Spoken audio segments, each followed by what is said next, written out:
Hi everybody, how you doing? Welcome to the show. It's your buddy Uncle Bruce here.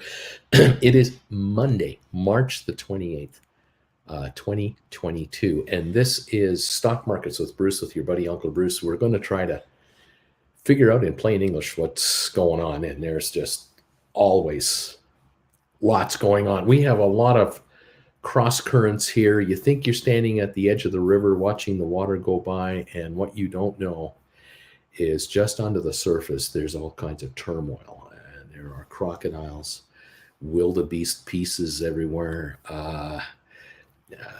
rocks, logs, eddies, all kinds of cross currents. And it just looks like it's all flowing. Everything's great. Oh, it's going down here. It's all fine. Nothing to worry about. Oh, there's lots to worry about. We're watching live this market going through twitches. The market, a very twitchy market this morning, especially in the bond market. And a lot of you are probably saying to yourselves, why should I give a crap about the bond market? What do I care, Bruce? I will never own a U.S. bond worth $1 billion. What do I give a crap about what the Brits are thinking and the Germans, and who cares? And Russia and China and Japan, and so what? I live in blah, blah, blahville, and I just care about my little world. And yeah, well, that's cool. A lot of people felt that way way back when, at a time where they thought there was no way anything happening outside of where I am will ever affect me, because their parents and their parents' parents and so on, it was all, their world was a local world. And I'm talking about the early 1900s, when we didn't travel. People really didn't travel. There were a few who did, a few, but the vast majority didn't. And whether I'm talking about Europeans in small little villages, whether I'm talking about Americans in small town America or rural America, Canadians and others, so many of us were born in a spot and we stayed there. And our entire lives, you could draw a circle around that area, 20 miles, 50 miles, 100 miles, and that was it.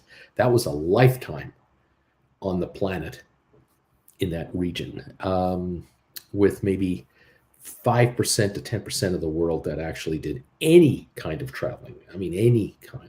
And that would be within the country, maybe internationally, maybe not. Things changed. But the thinking in, for example, in North America, for a lot of people in 1936, 37, 38, 39 was, whatever happens outside of my country, I don't have to worry about it.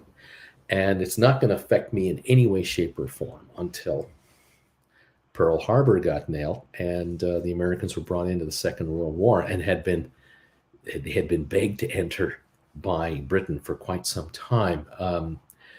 Britain was saying to the United States, we could really use your help right now. Do you think you could help us out?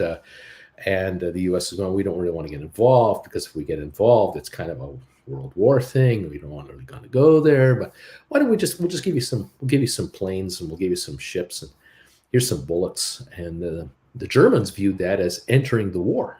They kind of decided that, when our ships get attacked and our subs get hit by these bombs, and when we find that our planes get shot down, we notice, you can't say for sure because the pilot's kind of busy, trying to level off a plane that just got hit by a bunch of bullets. But it seems that the bullets aren't made in Britain. The bullets seem to be made in like Ohio or Illinois or Pennsylvania or something. Like, they're not necessarily British bullets that are bringing down our aircraft. And when there are other attacks and subversive things going on in Britain, these underground organizations, we catch these guys. They got like they got stuff that's not from their home country. It's all from like North America somehow. It's really weird, and we're finding that to be a bit of a problem. And now this past month or so, we're noticing a country in Europe begging America and other countries, could you kind of help us out here? We've got this aggressor who just marched on in here and is blowing up apartment buildings in every city and town around here. Could you help us out? Well, back in the 30s, folks who were on the farm in in Iowa and Kansas and ranchers out in Texas and Oklahoma and folks who were desperately poor who had left the Midwest and headed west or wherever they were going to try to survive. These folks didn't think outside events would affect them whatsoever. They were worried about the Great Depression. And then all of a sudden, they find that they're being drafted into the U.S. military, and especially the youngest of the young. And next thing you know, we got there isn't an American that doesn't know of an American that isn't in the war. One way or the other. And that lasted a while and things happened. Well, here we are today in a similar scenario, but not quite similar. The hope is that it doesn't go any further. The hope has been that it stays isolated and can be contained, will stay contained. It's all up to not the Ukrainians. It's all up to the Russians. How far do they want to take this, and how much of a point are they prepared to make to the rest of the planet to back the hell off and leave us the hell alone?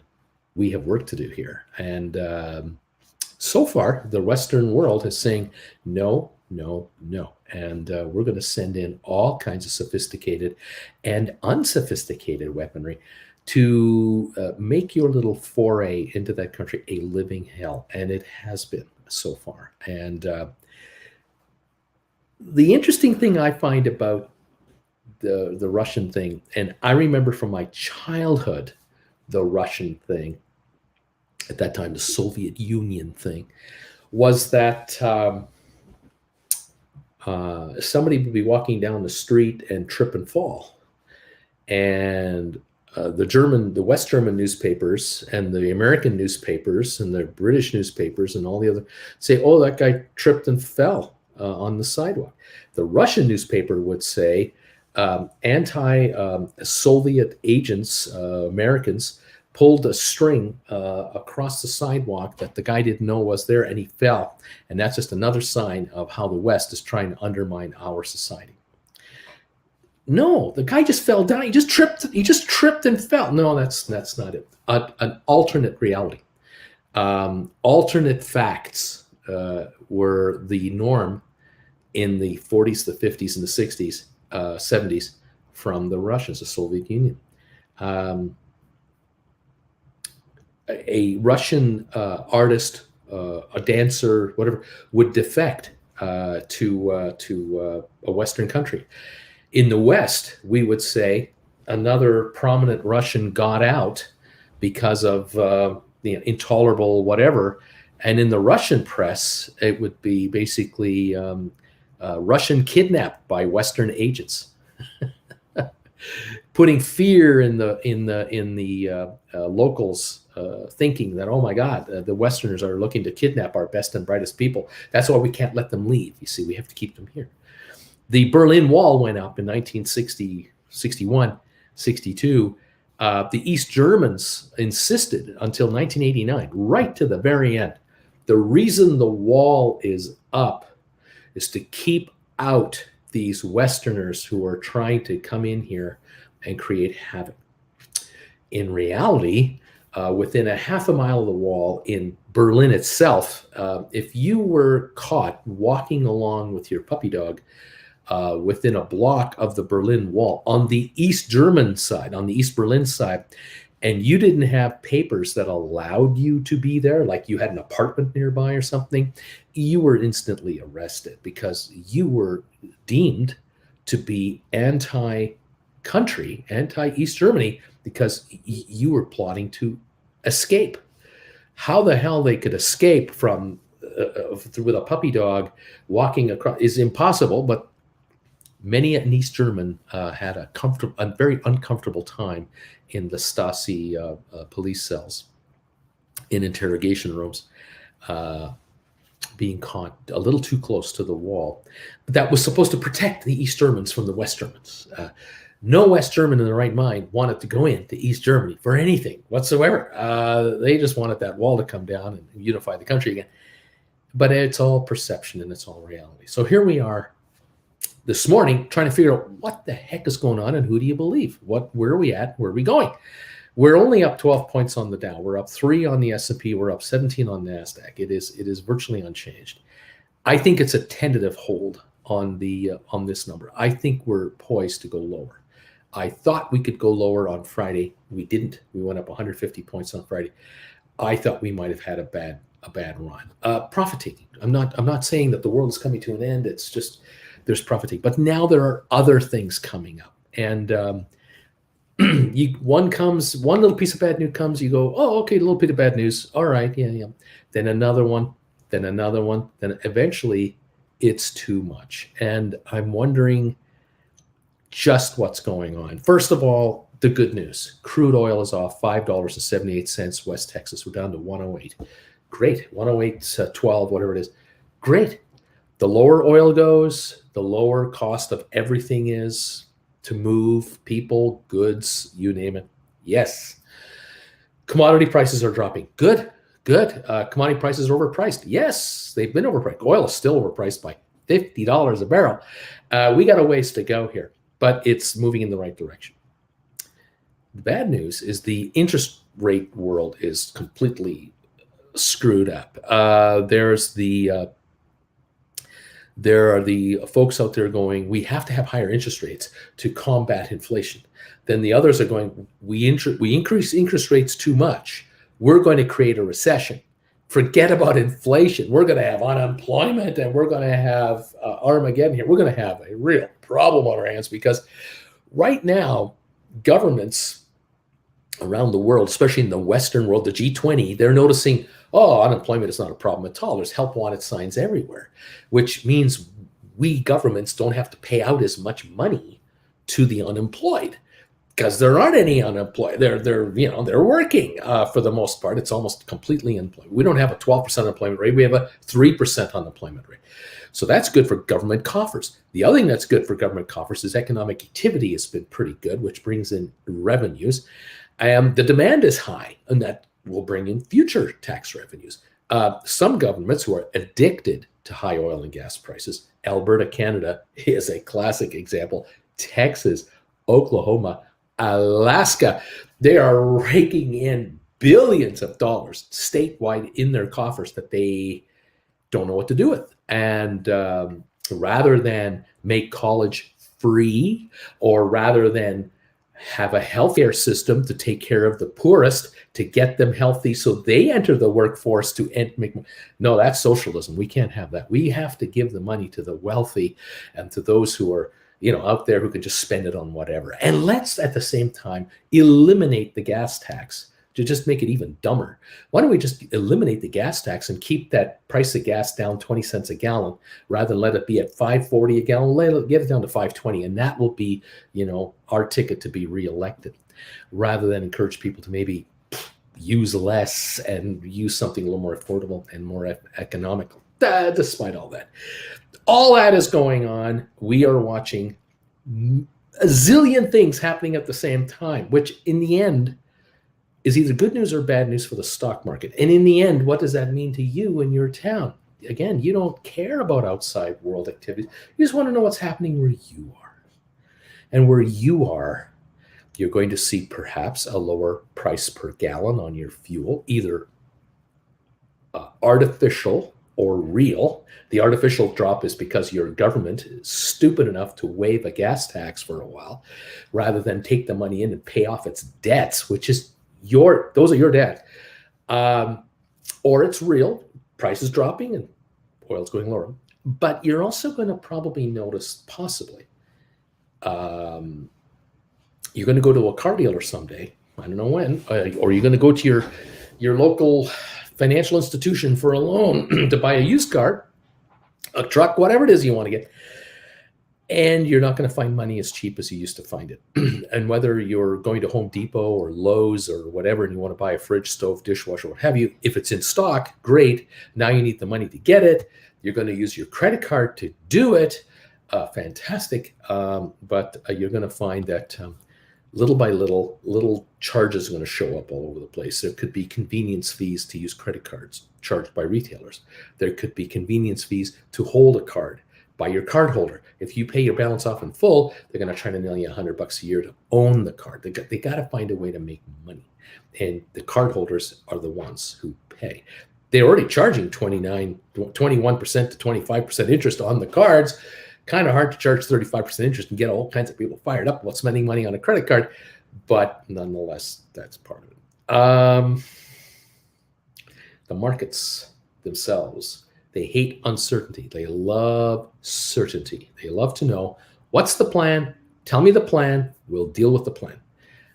We don't like it when you change your mind or when voters change governments dramatically and now we don't know what the plan is anymore. That's not good. We don't like guessing what the government in charge of the city, the county, the state, or the country is thinking and going to be doing. We don't like that. We really like certainty. And that's why we hire, as corporate Canada, corporate America, corporate everybody, we hire lobbyists to have them out in those state capitals, those country capitals, to keep us posted on what is their thinking over there. Where are they headed, and where do they think they can get more tax money from, or tariffs from, or what? And what are they supporting, and what are they opposed to supporting? We need to know where we stand as a corporation inside the game of everything. And around it goes. So you who are sitting in Peoria, Sioux Falls, Redding, Riverside, Oregon, Portland, Billings, Montana. You're sitting in St. Paul, Minnesota. You're in Atlanta, Houston, Phoenix, Tucson, as in Tucson. I don't care where you are. You have to know what is going on out there because it's going to affect you or your employer or a relative of yours, your relative's employers, friends, your city, your county, your state, your country, and the planet. And here we are trying to figure out just what's what. We're down 6 on the Dow, up 1 on S&P, down up 13 on NASDAQ. I think we're going lower. I don't see the market having an excuse to go up 1,000 points today. There is no excuse. We're not oversold anymore like we were 2 weeks ago. We're still lower than we could be, but I'm now noticing a little talk like, for example, Elon Musk has COVID. Shanghai Tesla plant is being shut down because Shanghai is being shut down. 25 million people. They're shutting it down over there. Half now and half later this week. I don't know how they think they can beat Omicron.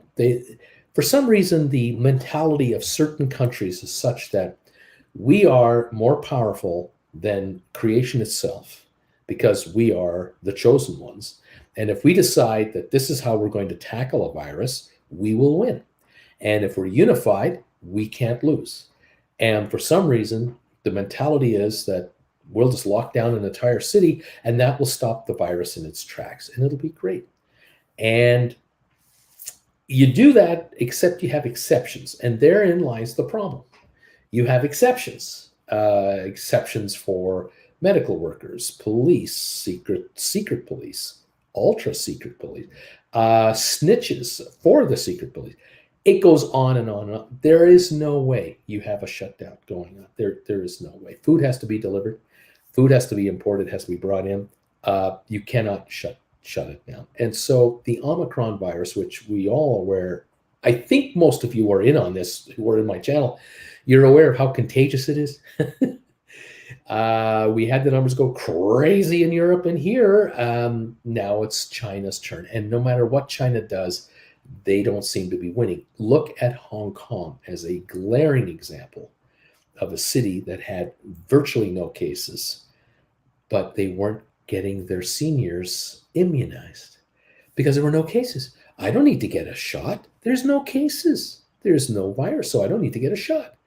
Now the cases are flaring up because people didn't get the shot and they're catching it like crazy. And Hong Kong is a absolute basket case right now, and a basket case. And it's about to spread throughout the rest of China because 1.2 billion, I don't know, 850, 950 million of them are living in very close quarters. The virus is loving this. It's loving it. We are getting the official tally from China, and then there's the reality. Crazy. Tesla's plant is in trouble. They're going to shut down. For how long? I don't know. They say a couple of days. Might be a couple months. Might be a couple of days. Numbers for Tesla might be affected. That's how bad it is. Apple, the factory is going to get shut down again. And Apple now apparently is announcing production cutbacks on some of their models, some of their telephones. They're going to produce less of them for lack of demand. That is the first time I've heard that story in a long time, like ever, on Apple, that Apple is going to reduce production of certain phones because of lack of demand. It's not the phone 13. It's not the brand new one that looks kind of like this. It's not the new one. It's others, but this is the beginning of a trend, and we're wondering, shutdowns and slowdowns. Interesting. Tesla can't keep up with car production. They can't keep up with demand. Everybody wants to go electric. Not everybody. Many want to go electric because of gas prices and so on and so forth. But there are issues. And then there's the supply chain situations, and the cost of producing a Tesla keeps rising and rising to Tesla. And they keep paying the money to get parts in fast to keep that production line going. But at the moment, no matter how much you pay, Shanghai is not going to deliver on the numbers. And that is going to foul up the possibility of Tesla's numbers. Speaking of Tesla, the good news, maybe they're talking about a stock split again. People ask me here all the time, when are they going to split that stock again? You think it's going to happen? It's $1,000 a share. Well, the story goes that they're going to have a special meeting. Tesla wants to have a special shareholder meeting, or they want to add a provision to their meeting agenda, allowing the company to increase the authorization of how many shares can be created. They want to increase the share authorizations. That allows them to split the stock. And now the question is, if they get that vote, which should be an automatic to increase this allocation of stock, what would be the split factor? Are they going to split the shares 2-for-1, 3-for-1, 4, 5? What? If they do a 5-for-1 split, the thinking is that with the shares at 1,000 now, do a 5-for-1 split this summer, it's a $200 stock. $200 stock is priced right to enter the Dow 30 Industrial Index. Now, we already know there's a 5-for-1 split on Amazon coming, 5-for-1 split on Google coming. Now there's a talk about a Tesla split. Maybe 5-for-1, maybe 4-for-1, maybe 7-for-1. I don't know. Something is coming. But all three would qualify them to be priced at such a price that they could theoretically enter the index. None of them can enter the index at 1,000 a share, 2,000 a share, 3,000 a share.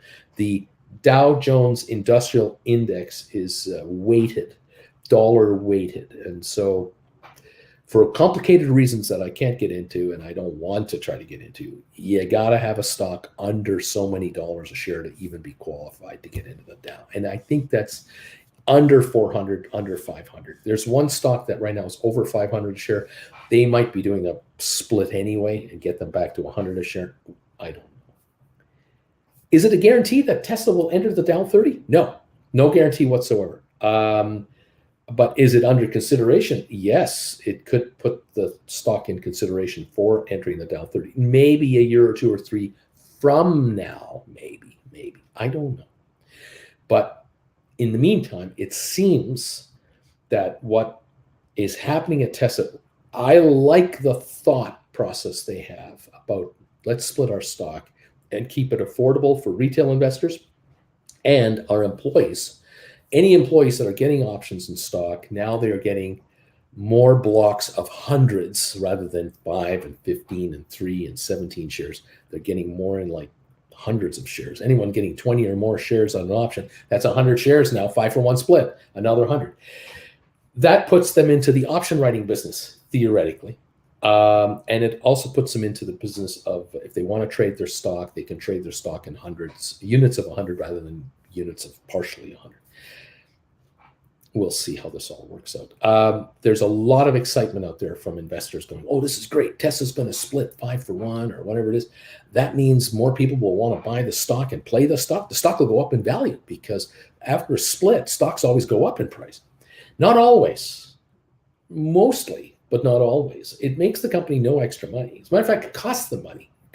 Companies pay money to split their stock. Did you know that? It costs the company money because a company pays fees to the stock exchanges and the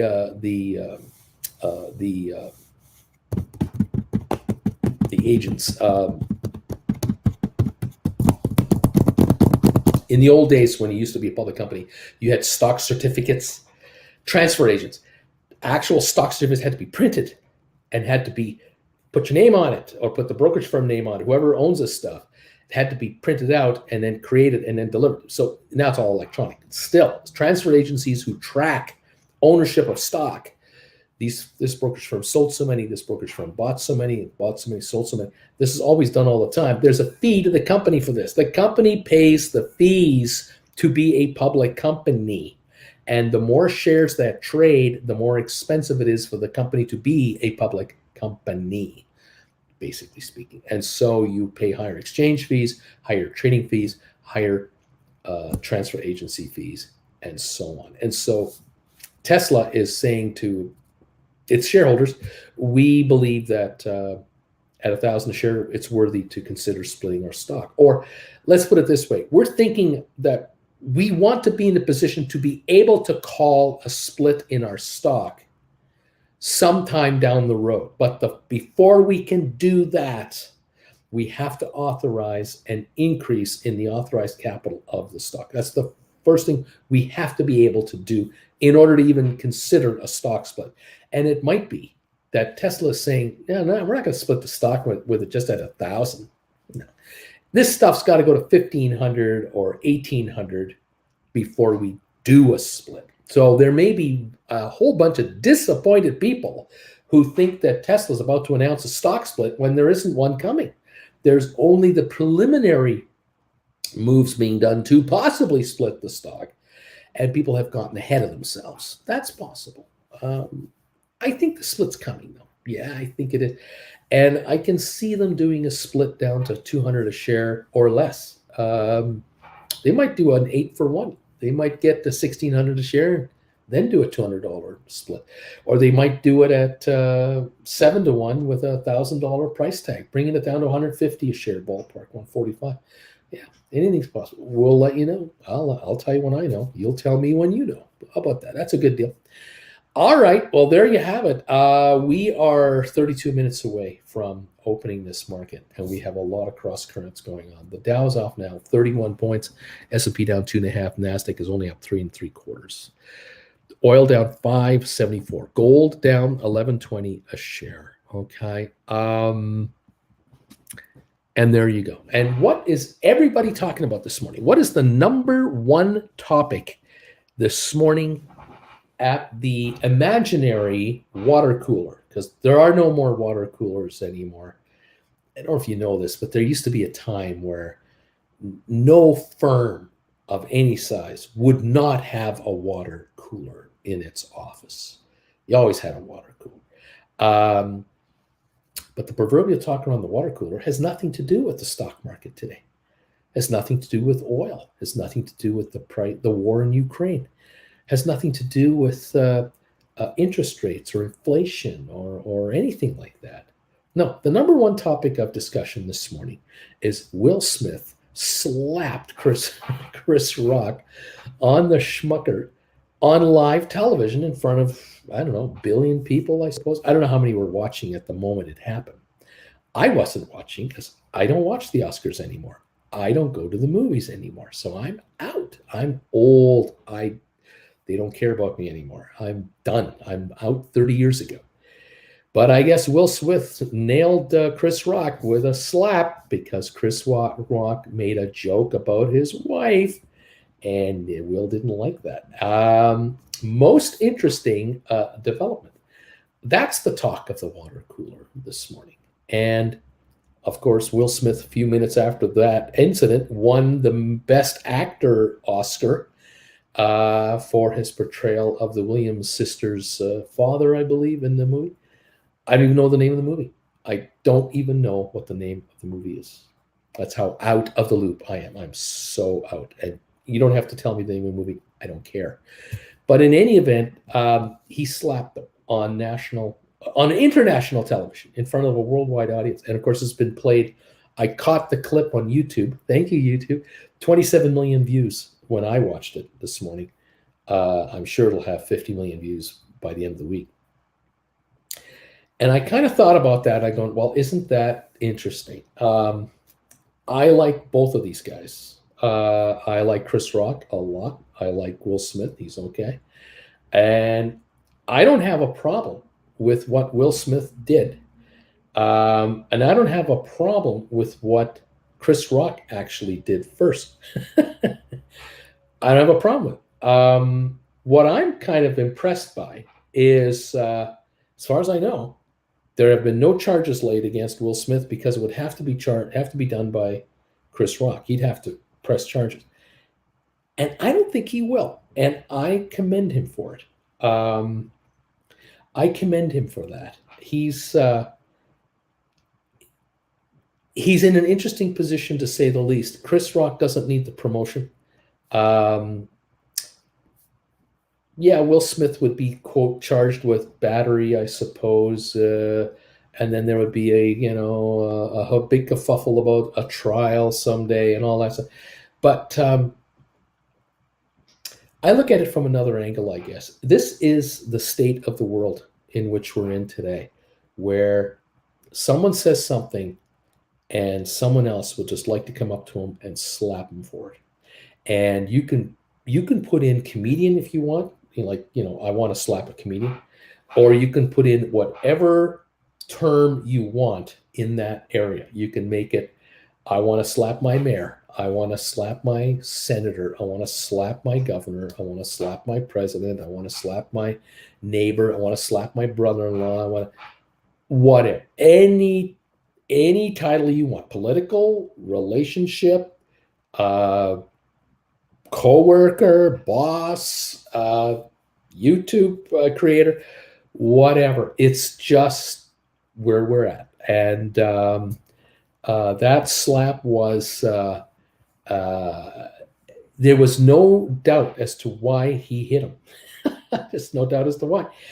On one hand, got to commend him. Stood up for his wife. Said, "Don't talk to my wife like that in front of 1 billion plus people." That's a dope slap if I've ever seen a dope slap.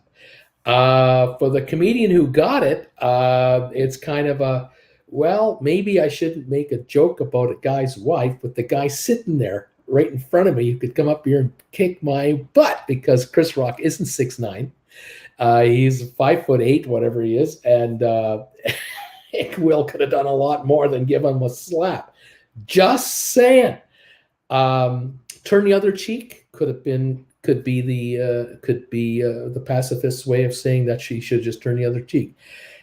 And maybe Will Smith had done that for a long time. Maybe he had turned the other cheek many a time. But finally, at that moment, the line was crossed one time too many. And I think we're seeing more of that all the time in the world we're in today. We're seeing this line being crossed in some people's minds just one time too many. And they're reaching out and they're reacting out. And sometimes it's the outcome is not just a slap. It is much, much worse. And other times it isn't the person saying it that is getting the slap, but it is the nearest person to that person who gets the slap, which is a victim, a crime. Now we have a victim of something else. It is what it is. This world is a very frustrated place, without question. Even I notice it in my own personal just frustrations. There are times where I've never been angrier I wonder about yourselves, where you've never been angrier than you've ever been about stuff you've never been angry about, stuff that we would never give a crap about. We never even bother paying attention to. We're in a different time. We're in a different world, and I find it amazing. I noticed something else this morning. Just a little tidbit. It has nothing to do with the markets, but we got 25 minutes to go. By the way, I noticed this morning. I was going through some of the publications out there. I'm just trying to gather what's being talked about. And there was I caught a headline article kind of thing. It was with a photo of people in an exercise class, and they're on their little exercise mats, and it could have been like a yoga class or a stretch class or a strengthening class. Doesn't matter. I think these are fantastic. Any of you who do that, I commend you all. But the one of the most popular new trends in these classes are where you stretch out, work out, strengthen out, and all that stuff. And then it's rest time, and where you just are shown how to lie down and how to position your body to relax. And there was a photo in the article, and I don't know if this photo is indicative of the moment in time in that class where they were relaxing, but it looked to me like they were just sort of lying on their bellies with their arm out here and their leg bent forward. And it was like, here's how to relax. And I thought, wow, a class on how to relax and how to de-stress. What a great idea. Because the only classes I recall through my adult years was, we're going to work out like Jane Fonda and get into shape. We're going to do the Pilates and we're going to do the whatever. And then here are classes that are complete wind down. Now, I'm certainly have been wind down classes always. I know there have been. You don't have to hit me with that. I get it. But I now notice that even inside an aggressive, let's get stronger and more flexible, there's also this now being added, which is it's just a little thing I wanted to mention. It's just, yeah, there's a good idea. I remember the movie Remo Williams. Do you remember that movie, Remo Williams? Was that the name of the guy? He was a guy who was being trained to be some kind of a fighter of some kind and a do-gooder. Anyway, he had a trainer to build him up to become a fighter, but also to become relaxed and become calm as a fighter. And he would say to him, breathe, just breathe. And breathe. No, breathe. B-R-E-A-T-H. Breathe. I always love that line, but breathe. Oh, what are you talking about? And then he'd slap him and get his attention. Breathe, relax. I try to do that myself from time to time. In any event, yeah, we all need all the help we can get. Listen, I want to thank you guys on a personal level. I want to thank you all for being here, tolerating this old man with very little hair, telling you in plain English what he thinks is going on. I so much appreciate you being here. I had a very, very interesting chat on the weekend with one of my viewers on a one-on-one, which I so enjoy. I enjoy these one-on-ones when those of you out there who want to have one, you hit me up and say, I want a one-on-one with you. I want a whole hour with you alone. I had a viewer say to me, I have some criticisms about your show. And I thought, I don't get those. I don't get those very often because I'm so busy doing what I'm doing. I don't have time to stop and go, hey, do you like this show? Do you like what it is I do? Do you care? So I just want to put the word out to you guys. Here, let me show you this. You see this right here? This is my email address. It's down below in the description. Every show, you can always find it. But I want to mention it today that, hey, I would love to hear if there are any of you out there who have constructive criticism for this YouTuber, something you'd like to see me add to my show, bring up, talk about, maybe a segment you'd like me to put together, something like, could you do one of these every day? Could you do this once in a while? let me know. If you have some thoughts and suggestions on how this channel can be a better channel, how I can be a better YouTuber, you let me know. Will I do everything you say? No. But hey, I do appreciate it. Those of you out there who've been going here to this website, I want to thank you. Stockmarketswithbruce.ca. It's the website of this channel. Over there, you'll find a link. The links are up here, I guess, tabs. There's a tab called classes, I think it is, where I'm offering the 12 classes on how you can be an option writer. Thank you to all of you who have been going there, and you've been systematically watching these classes one at a time, 2 hours each. There's 12 of them now, and there'll be more coming. You want to learn how to write options in a market like this, you can make some money on the markets. I noticed, by the way, in over the weekend and late last week, but it's definitely over the weekend, I noticed an article talking about how more and more investors are investing in derivative type trades to outdo returns and enhance returns from their portfolios. What they didn't say specifically was option writing. What they did say was investing in certain ETFs that have leverage and all this sort of stuff, up and down leverage and stuff. I avoid those kinds of funds. I don't go there. To the fees and all that, I'm just not interested in. But I'm finding it interesting that as the weeks and months go by in this year, 2022, I'm hearing more and more, and I'm witnessing more and more talk about the options markets, whether it's in securities, currencies, commodities.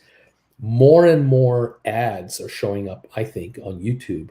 When I want to watch a video about something, I always get targeted, because guess what? I get targeted by finance guys who want to talk to me about how you can get rich. And more of this secondary income and making money and how to enhance your returns and stuff. I find it fascinating to see how much more of this is showing up. I don't know if we're ahead of the curve. Have we been ahead of the curve as option writers? I really don't know, because this has been around for decades. Writing options is not brand new.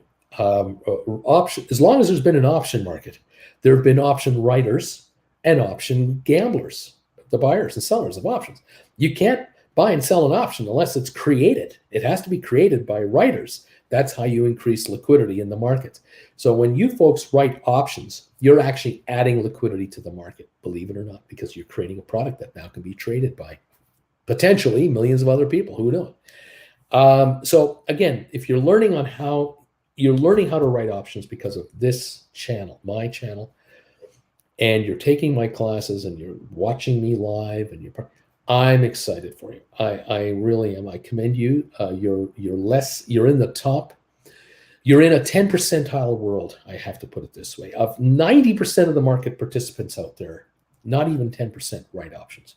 It could be less than 5% people write options. You might talk to a friend of yours or someone you've seen for a while, a former coworker, talk about the markets, and someone will say, oh yeah, I bought some options on blah, blah, blah, and I tried to make money on whatever.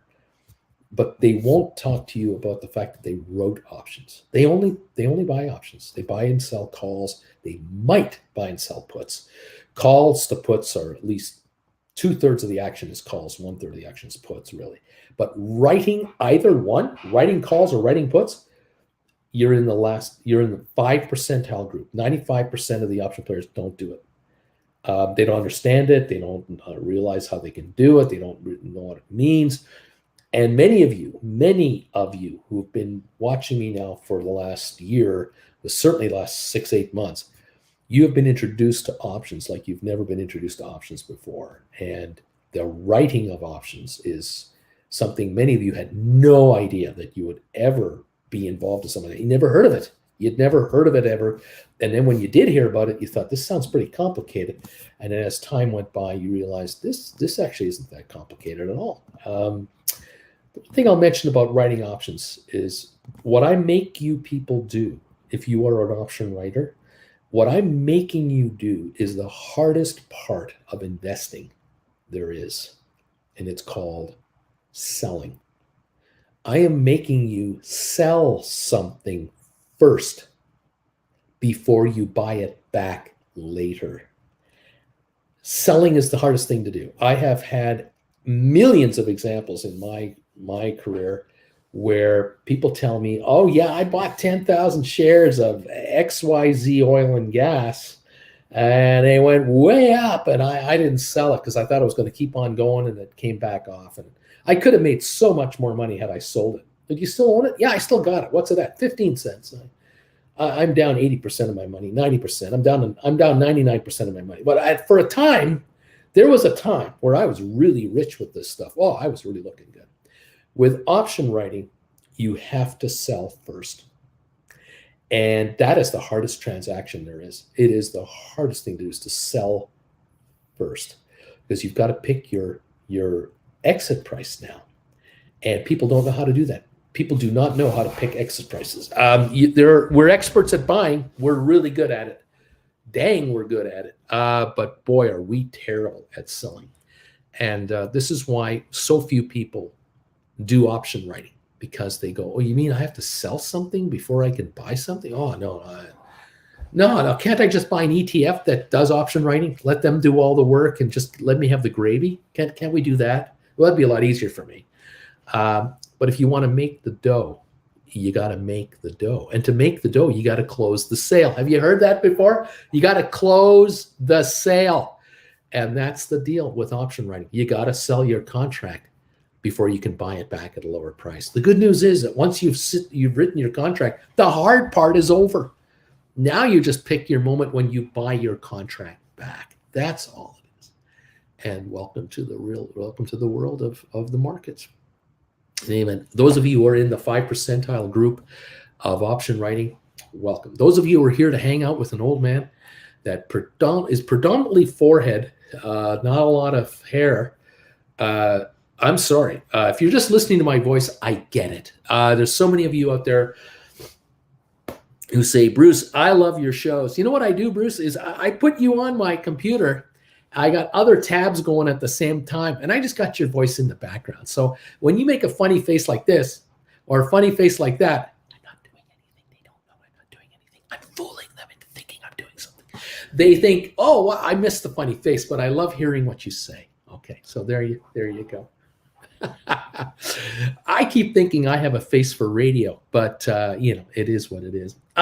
Europe. I want to talk quickly about Europe. Jen and I are scheming away like crazy here about a trip to Europe because we're only in this house another month and we have to get out.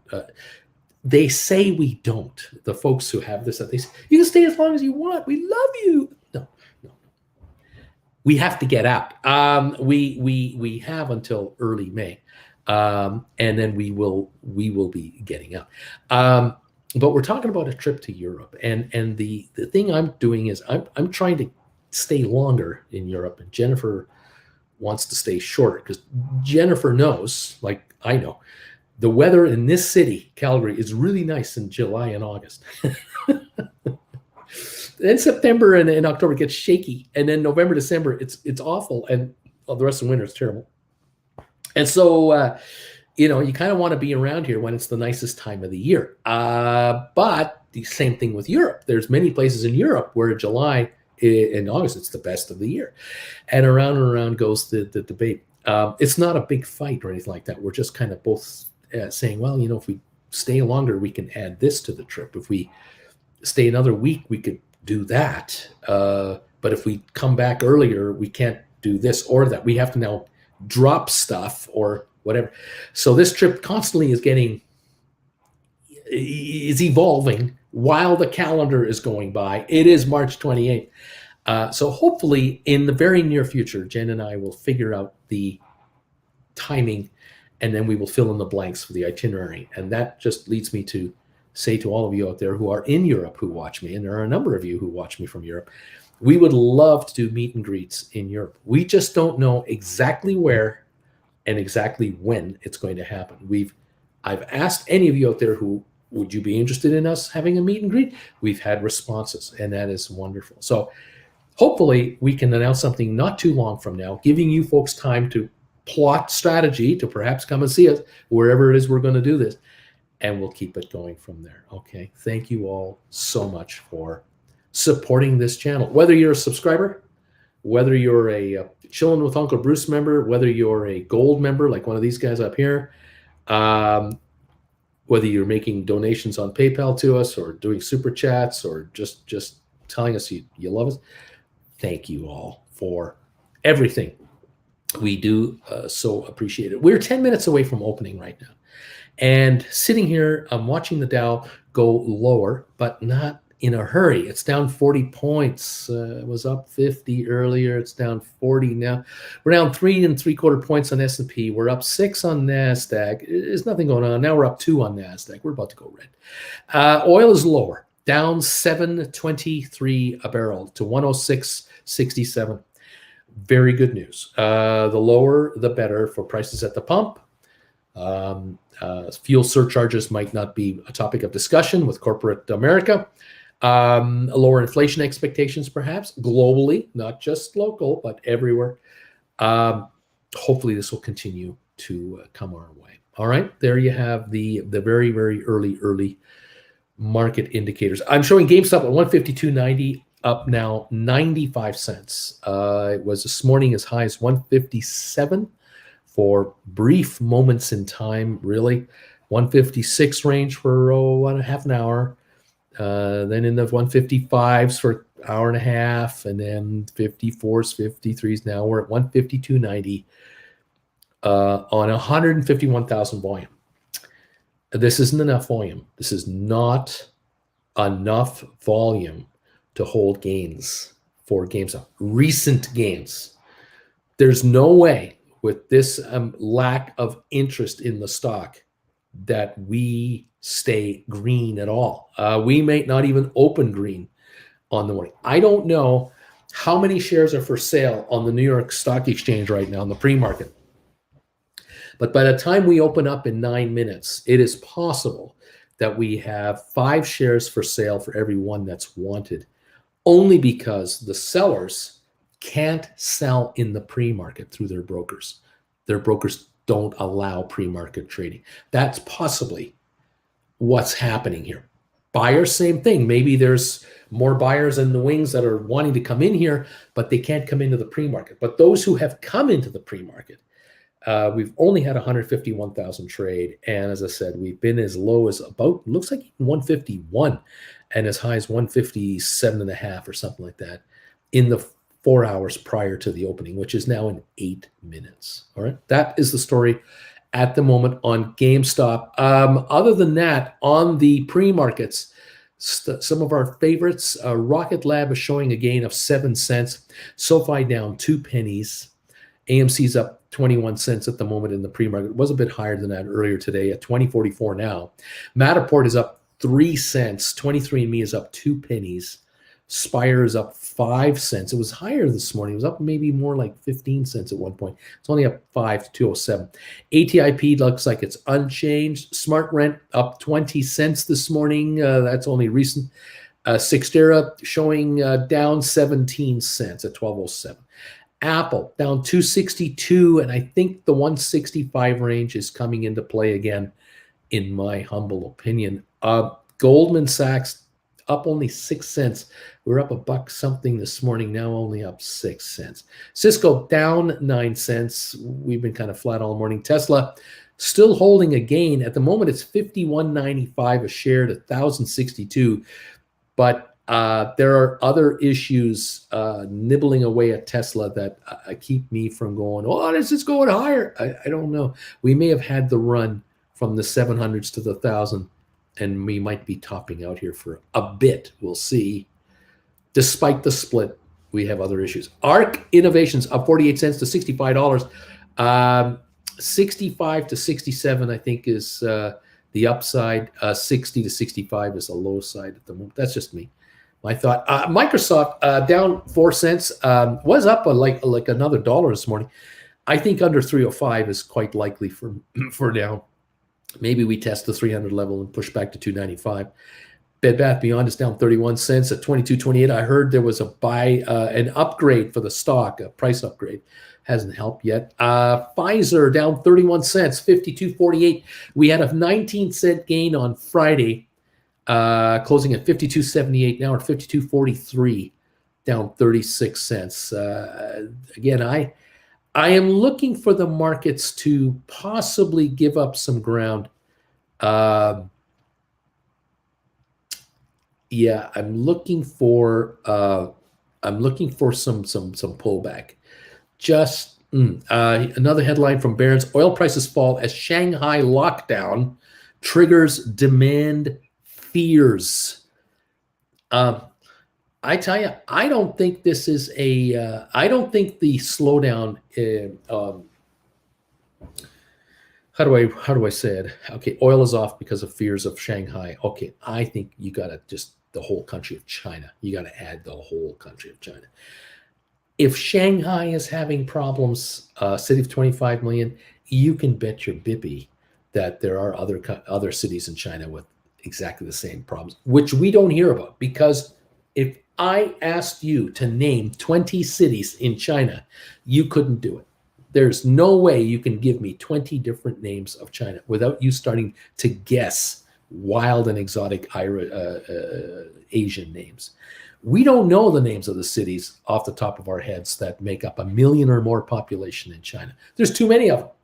And I'm thinking Shanghai is just impossible to bury the story out of Shanghai. And no matter how restrictive the Chinese media is and how they propagandize everything that hits the media that they control, you cannot hide Hong Kong's problems, Shanghai's problems in the general population. There's no way. And it's leaking out that it is a real problem. And I'm thinking, oh man, if they get 2 million cases of the Omicron variant in Shanghai out of 25 million people, they get 2 million cases in the next 2-3 weeks, that will go to 10 million people in surrounding areas. You cannot stop this virus. There's too many points where it can leak out because it's undetectable. It is literally undetectable. Even if you have it, you can still test negative. You can pull out negative results. So we'll see what's going on. I don't know. We'll find out. Welcome all to the show this morning. We're opening in 3 minutes. Really glad you could join me today. We'll see what's going on here with the whole thingy. Salesforce to remove the .com from its name. There's breaking news for you. U.S. trade deficit in goods declines for the first time in 3 months. Okay. SoFi is at 901. Wee-hoo! SoFi's at 902. Way to go. Yeah, we're going to see how we open up here for trading today and where this market can take us. We have some stocks here that are woefully underpriced, but we got to just see how they want to do. 152.62 on GameStop now. 152.62, only up 67 cents at the moment on the markets. Okay, that's where it's at. It was up. It was $6 higher than this, $5 higher than this earlier this morning, and has not been able to hold it. We'll see how the markets open up here in the not too distant future. Again, thank you all of you for being here. And again, thank you for those of you, if you're sending me a private email about the show, ideas, suggestions, that would be great. And I'm happy to receive those. If any of you want to take the time to let me know, I'm more than happy to hear from you. Love hearing from the viewers. Thank you all for being here. 427 of you are here. Welcome to the show this morning. 182 have found a way to the thumbs up button today, and I appreciate that. If you could hit that thumbs up button for me, I would really appreciate it. We would love to pop that over 200 this morning, 250. Nail that thumbs up button and give the show a little bit of momentum. Thank you all so very much. Look at that, 200 already. Whoa, just like that, bang, just got 200. We're at 200 plus thumbs ups already. Thank you guys for just nailing it for me. I appreciate it. There you go. Let's see. GameStop files GameStop wallet for trademark U.S. Patents Office. Interesting stuff. Slayer saying good morning. I was number 182. Thank you. Fun is here. Number 172, Bruce, baby. I'm already there. Beautiful. Thank you, guys. Yeah, apparently Jim Cramer has declared the bear market over. Well, we'll see how that goes. Miraculous is some thumbs up number 168. Thank you for letting me know what thumbs up number you are. I appreciate it. Let's see what's going on. Vilbus, I'm number 202, baby.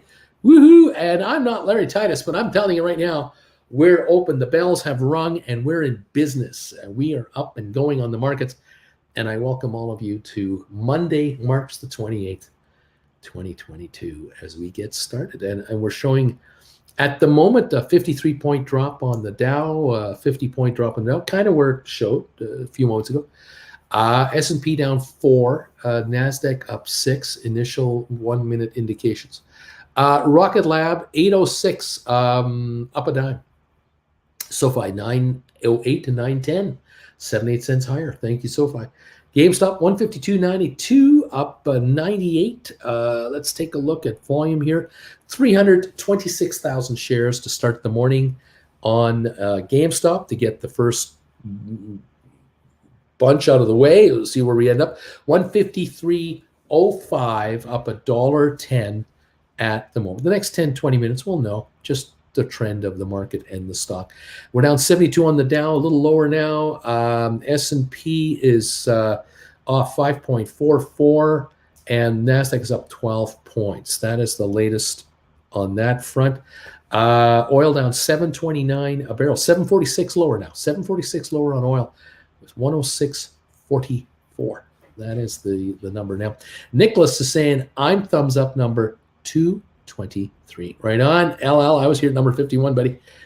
Scully, 155, buddy. Yeah, 156 now on GameStop. There it is. Scully's got it.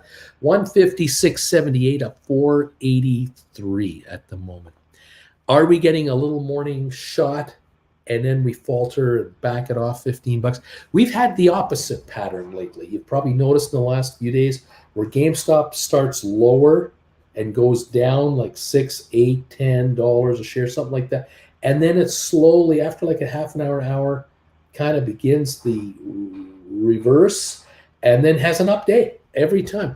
We have had, I think I read this somewhere this morning. You tell me if you might know, I might be wrong on this. 158 now on GameStop. I'm showing 157.17. Is it 10 straight days, 10 straight up days for GameStop in a row? Is that right? I think I read that somewhere, maybe on some headline. I can show you the last month on GameStop right here. This is a month ago. Here's the low on the 14th, and that's pretty poor focusing there. Sorry about that. I don't know if you see it. And then here we are up here, up at the top. I think we've had 10 straight days, up days. So yes, are we due for a little pullback? Yes, we are. Will we get it? I don't know. 155.99 is where it's at right now, up 404. Dow's down 122, 156 on GameStop. 801 Rocket Lab up a nickel. SoFi 918 up 17. AMC 2090 up 66. Matterport up 9 cents to 775. ME up 2 cents to 371. Spire unchanged 202. ATIP unchanged at 177. SmartRent up 2, 553. Sextera showing 1205 down 19.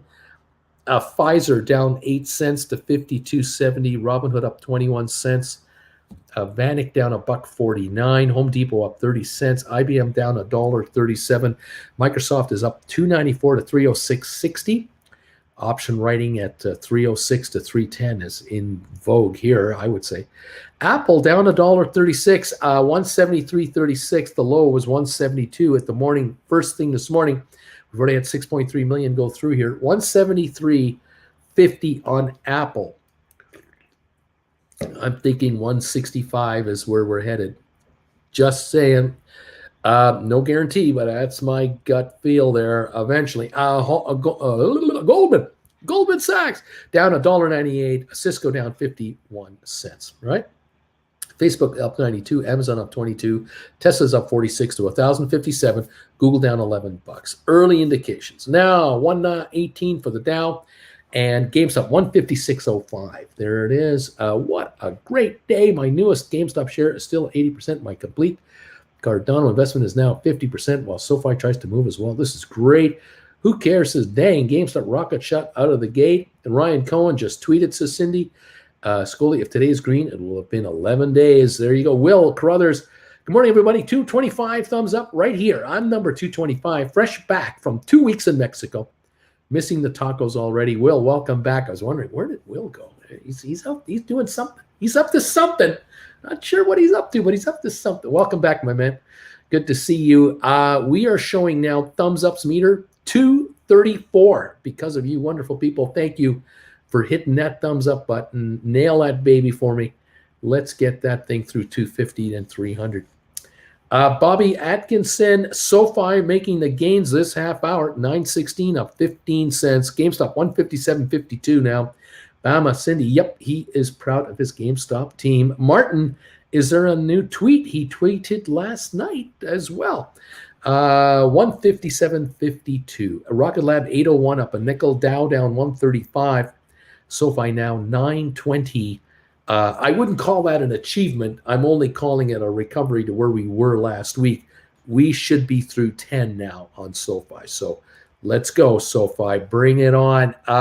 We've traded 2.36 million, and we deserve so much more. 157.59 on GameStop, up 564. Volume in 6 minutes, 784,000. Heavy? No. Incredibly active? No. More than normal? Yeah. But we're not going through the moon.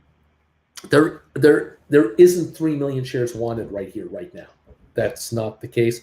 But it is 156.99. Selling is not desperate to get out. It's curious. Selling is going, should I sell this right now? Should I be selling my GameStop right now? Those of you doing rollovers, there are a number of you that I am talking to out there. If you're doing rollovers this morning because you haven't been assigned and you're expiring this Friday, the simplest move you can make, there's two moves really.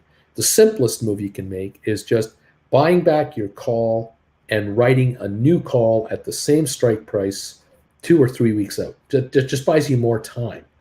Doesn't solve your dilemma of weighing the money, but the other idea is, and I would encourage this one to many of you out there, so you can buy your call back here and write a new call for like July 15 as an example. Just go in your option chain and look forward for strike prices.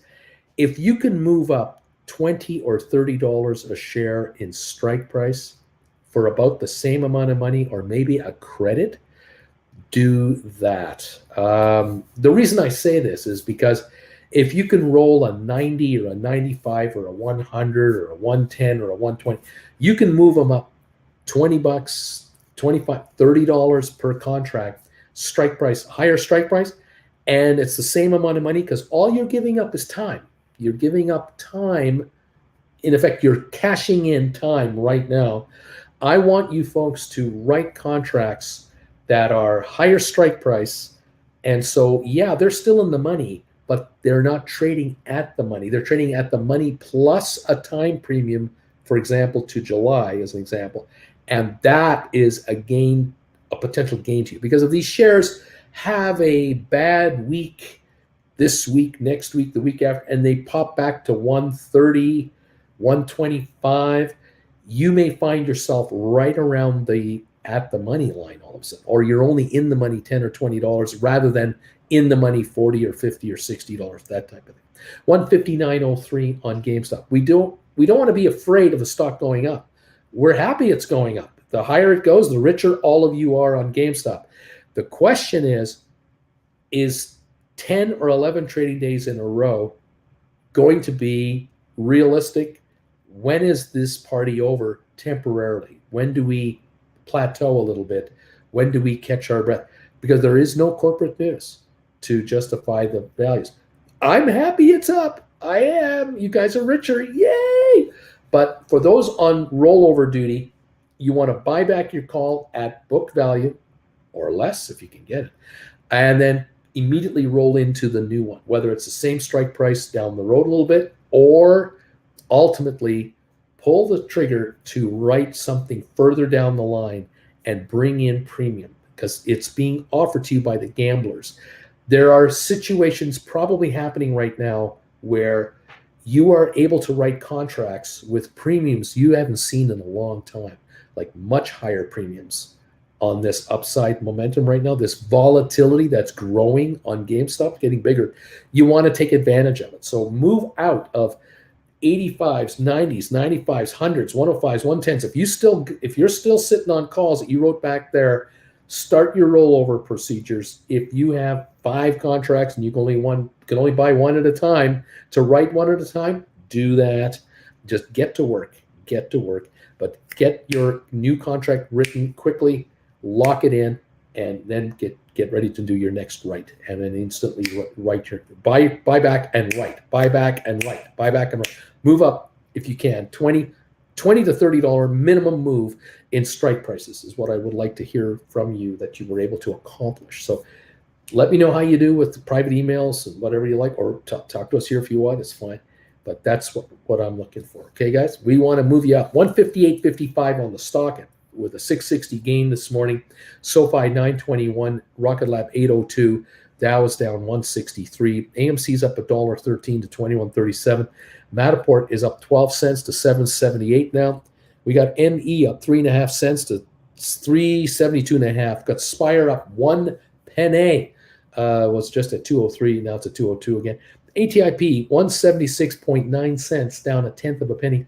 Smart Rent at 5.55, up 4 cents. Cyxtera up a 59-cent drop at the moment, 11.65. Cyxtera volume 37,000 shares, just dead quiet. Pfizer up a nickel, turned around a little bit in a down market, 52.83. Robinhood is up 51 cents to 12.90. It's trying to get back to 13. Vanik is down 59 cents. Home Depot down $1.09. IBM down 158. These are Dow components. Home Depot, IBM, Microsoft. Sorry, Home Depot, IBM are lower. Microsoft up 547. It's higher, but Apple is down 8 cents, recovering a little bit. Goldman down 441, Dow component. Cisco down 20, I believe a Dow component as well. That is the story. Tesla holding a gain now of $64 at 1,074.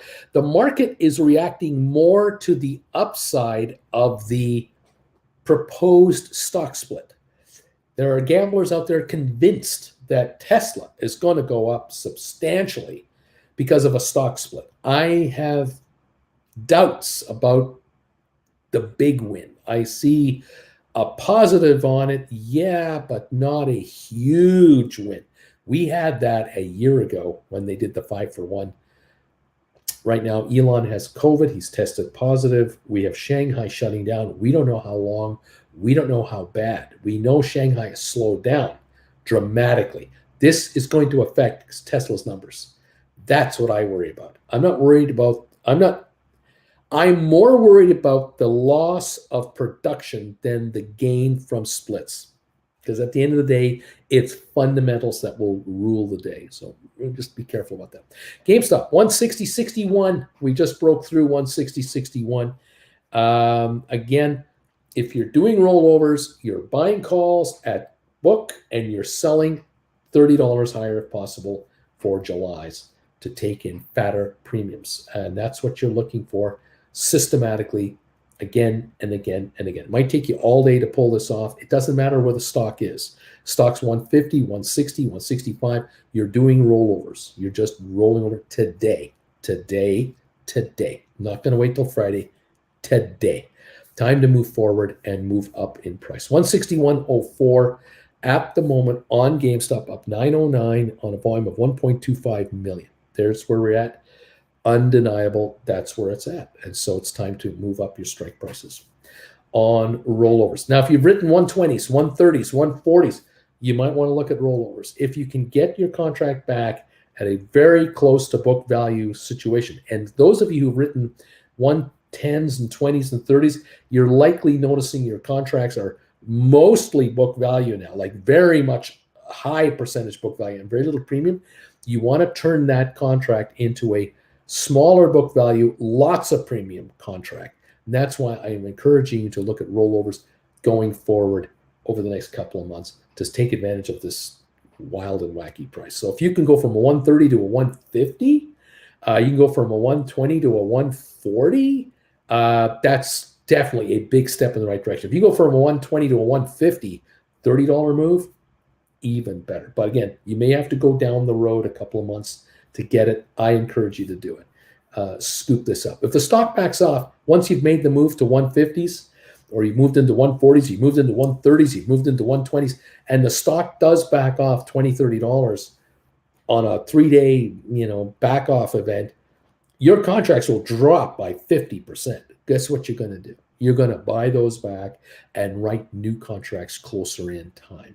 You're going to roll back and come rolling this direction, each time being economically better off. Okay, there it is. Yeah, Vilba, Slade, Buncle Bruce, I failed to buy back my GameStops on Friday. I got exercised. I'm looking for that sub 150 dip to buy back to realize more gains. No worries here. And just sit tight and relax. 160 is the price range. Yes, we know. SoFi up. Oh, my God, what's going on? 918. That's not enough. It's nice, but I wouldn't be doing cartwheels yet. We'll see what's going on.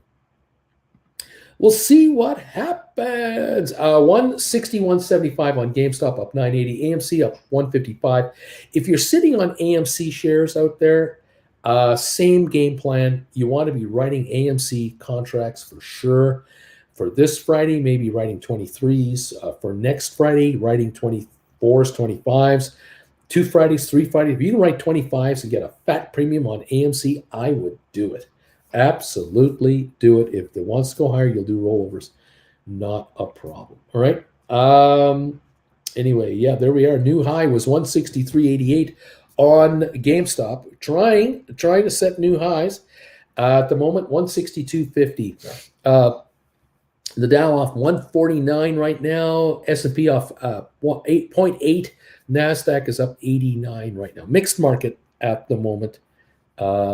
With GameStop at 162.26, high of 163.88, just like Scully said. H. Gregory, hey, Uncle Bruce, I know you're getting swamped with questions about GameStop, but I just want to make sure I'm thinking the correct way about this, okay? Talk to me. Keep it coming. Right now, 161.93. Fun. 110 covered call in GameStop expiring April 8th. Wait till next week to think rollover or consider now. Consider now rolling over. If you can buy it back for book value, approximately, look at rolling into July 130s. Look at that very closely. See if you can scoop as much money into July 130s or even 140s if that's possible. Try to roll up into a little further down the road, but higher in strike. Move up. I just bought 2 SoFi calls last week for $8.50 and $11.50 for April 29. Feeling the pain. I just bought 2 SoFi calls. Oh, you bought the 850s and the 1150s that expire April 29. I understand. SoFi at 916. We need more than that to relieve that pain. Okay, H. Gregory. I have an April 28th 98 expired. Okay, I've got an April 28th 98. Okay. I do not want to be exercised. My arms are folded. I understand this is a long game, and I'm willing to roll until GameStop comes back down to a lower strike. Yes. Is there a question, Gregory? Come on. Because I'm thinking I want you to take a look today at the idea of doing a rollover today. I want you to take a look at buying back this covered call. Check out how much it'll cost you to buy it back. Obviously, the stock is 160. It's 62 in the money. So it's a $62, $63 cost to buy back. Here's this question. Am I right that probability I'll get assigned is low until the week or two before expiration? If so, I was thinking I would try to roll to say like a 115 for like late original expiration. Okay, what say you? All right. H, you're thinking in the right idea. I like the idea of you writing a higher strike. But I would also take a look at maybe writing further out than the April that you're talking about here. I would go further out, late April, or you are late April, go into May or June or July. Can you move up from 98 to 120 to 130? Can you get there on a rollover? That is where I want you to be thinking. I want you to think about maximum moving up the strike price at the same price that you have to pay or within a few bucks. Can you up your strike price on a rollover? Because you're adding to your wealth by raising your strike price from 98 to 130. That's $32, $3,200 a contract more to you if you get exercised. You might as well be exercised at 130, not at 98, right? And if the cost is not negligible for what you need to pay versus what you can get, that's the way I would do it. Look into that and keep us posted. Nicholas, Justin, even if you want gambling type calls, you should have bought much further out, like July, October, January, just to give the war a chance to end, inflation to slow down. Yeah, well, so if you're long contracts, you better be long in time. I mean, always be long in time. Okay, Uncle Bruce, we'll look at my option chain now. Right on, H. Greg. And don't feel defeated that if in the next 5-10 minutes it doesn't look okay. Just keep an eye on it all day long and make your move when it happens. Just watch these contracts. They're always doing this. It might be you need 165 to pull it off. You might need it at 155 to pull it off. You might need it at 158. You might need it at 163.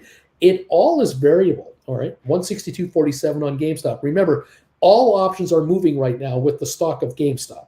So GameStop is moving higher, contracts are moving higher. You may find you can pull off even better rollovers where you can write a July or a further out contract up to 140 or 145. You might be able to do that. These premiums might be getting so stupid by gamblers out there paying way crazy premiums for further out timing. That gives you the opportunity to move out of the 90 range, the 100 range, the 110 range, and now move into the 120, 30, 40, 50 range or more. All right. Cam, I'm number 247, buddy. Right on, Cam. Welcome to the channel this morning. Those of you who are becoming thumbs uppers, hit that button for us. We got 248 thumbs ups. I love you. Get me to 300 as soon as possible. Thank you all so much for being here. I love it. Glad you're here. Let me know how you doing. I'll do the best I can to address what you need to do and how you need to do it. The Dow's down 125. It's a little better than this morning. Okay, Rocket Lab is off 9 to 787. SoFi 910 up 9. GameStop 162.02, hitting a high today of, what was the high today? Let me refresh this. 163.90. 162.64 right now. AMC at 21.90. Matterport at 782, up 16 cents on Matterport, 782. ME 366 down 3. Spire 202 unchanged. ATIP up 1.5 pennies, 178.5. Smart Rent up 12 to 563. Sixtera down 54 cents. Pfizer up 3 cents. Robinhood up 42. Vanik down 83. Home Depot down 16. Apple, IBM, down 111. Microsoft up 635. Apple down 52 cents. Goldman down 417. Cisco down 11. Facebook up 50 cents. Amazon is up $48. Tesla's up 62 to 1,073. Google down 147 points. Okay. That's where we're at. That is where we're hanging right now. Splitter, I think 170.75 will be hard to catch for GameStop since we dropped. Nelson is a new member of this channel. Nelson, welcome to the Children with Uncle Bruce family. Thank you, buddy, for popping in here. If you're returning, welcome back. And if you're brand new, welcome to the gang. Bradley, anyone know why I can't buy Spire on eToro? I have no idea, Bradley. eToro, I can't answer for these guys. If anybody knows the answer, let them know. I have no idea. Triple Dog Dare. Sorry, could be still a noob, and I'm trying to understand what price to make in my move. I wrote a $100 covered call for May 20 expiry, and it's still too far out to buy back for book value. What would be my sweet spot to roll over?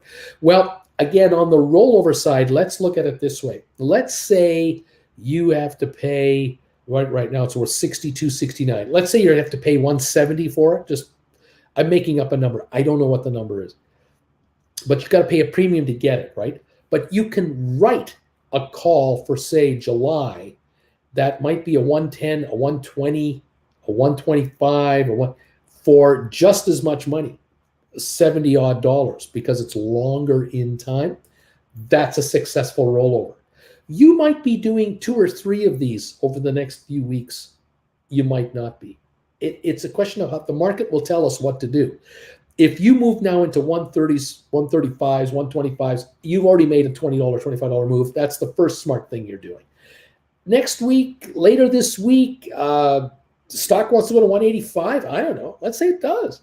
You're now dealing with a covered call, maybe a 125 with a 185 market instead of a 100 at a 185 market. On the other hand, you move into 125s, let's suppose, and the stock goes from 160, whatever it is, to 140. Well, all of a sudden, you're 15 out of the money. It's a whole different area code for you now. You've been brought in.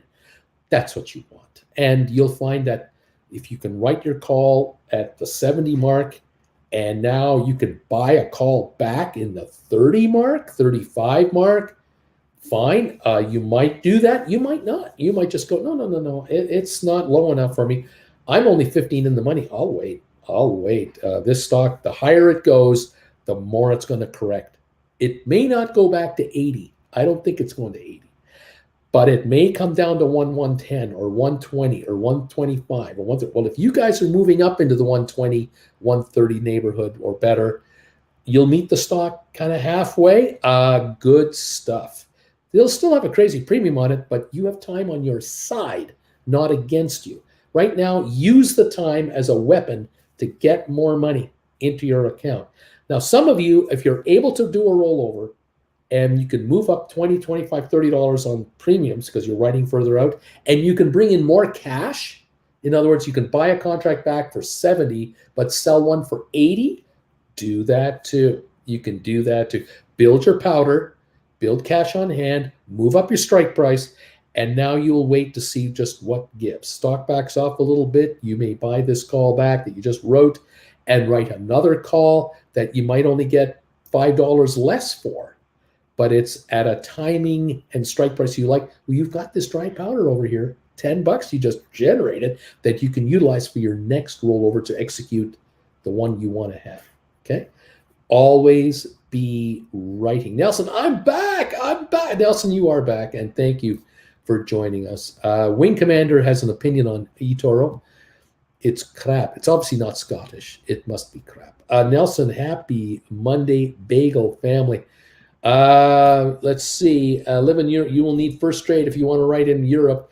Bradley, some apps like Fidelity won't sell trades trading under $3 unless it's cleared in cash.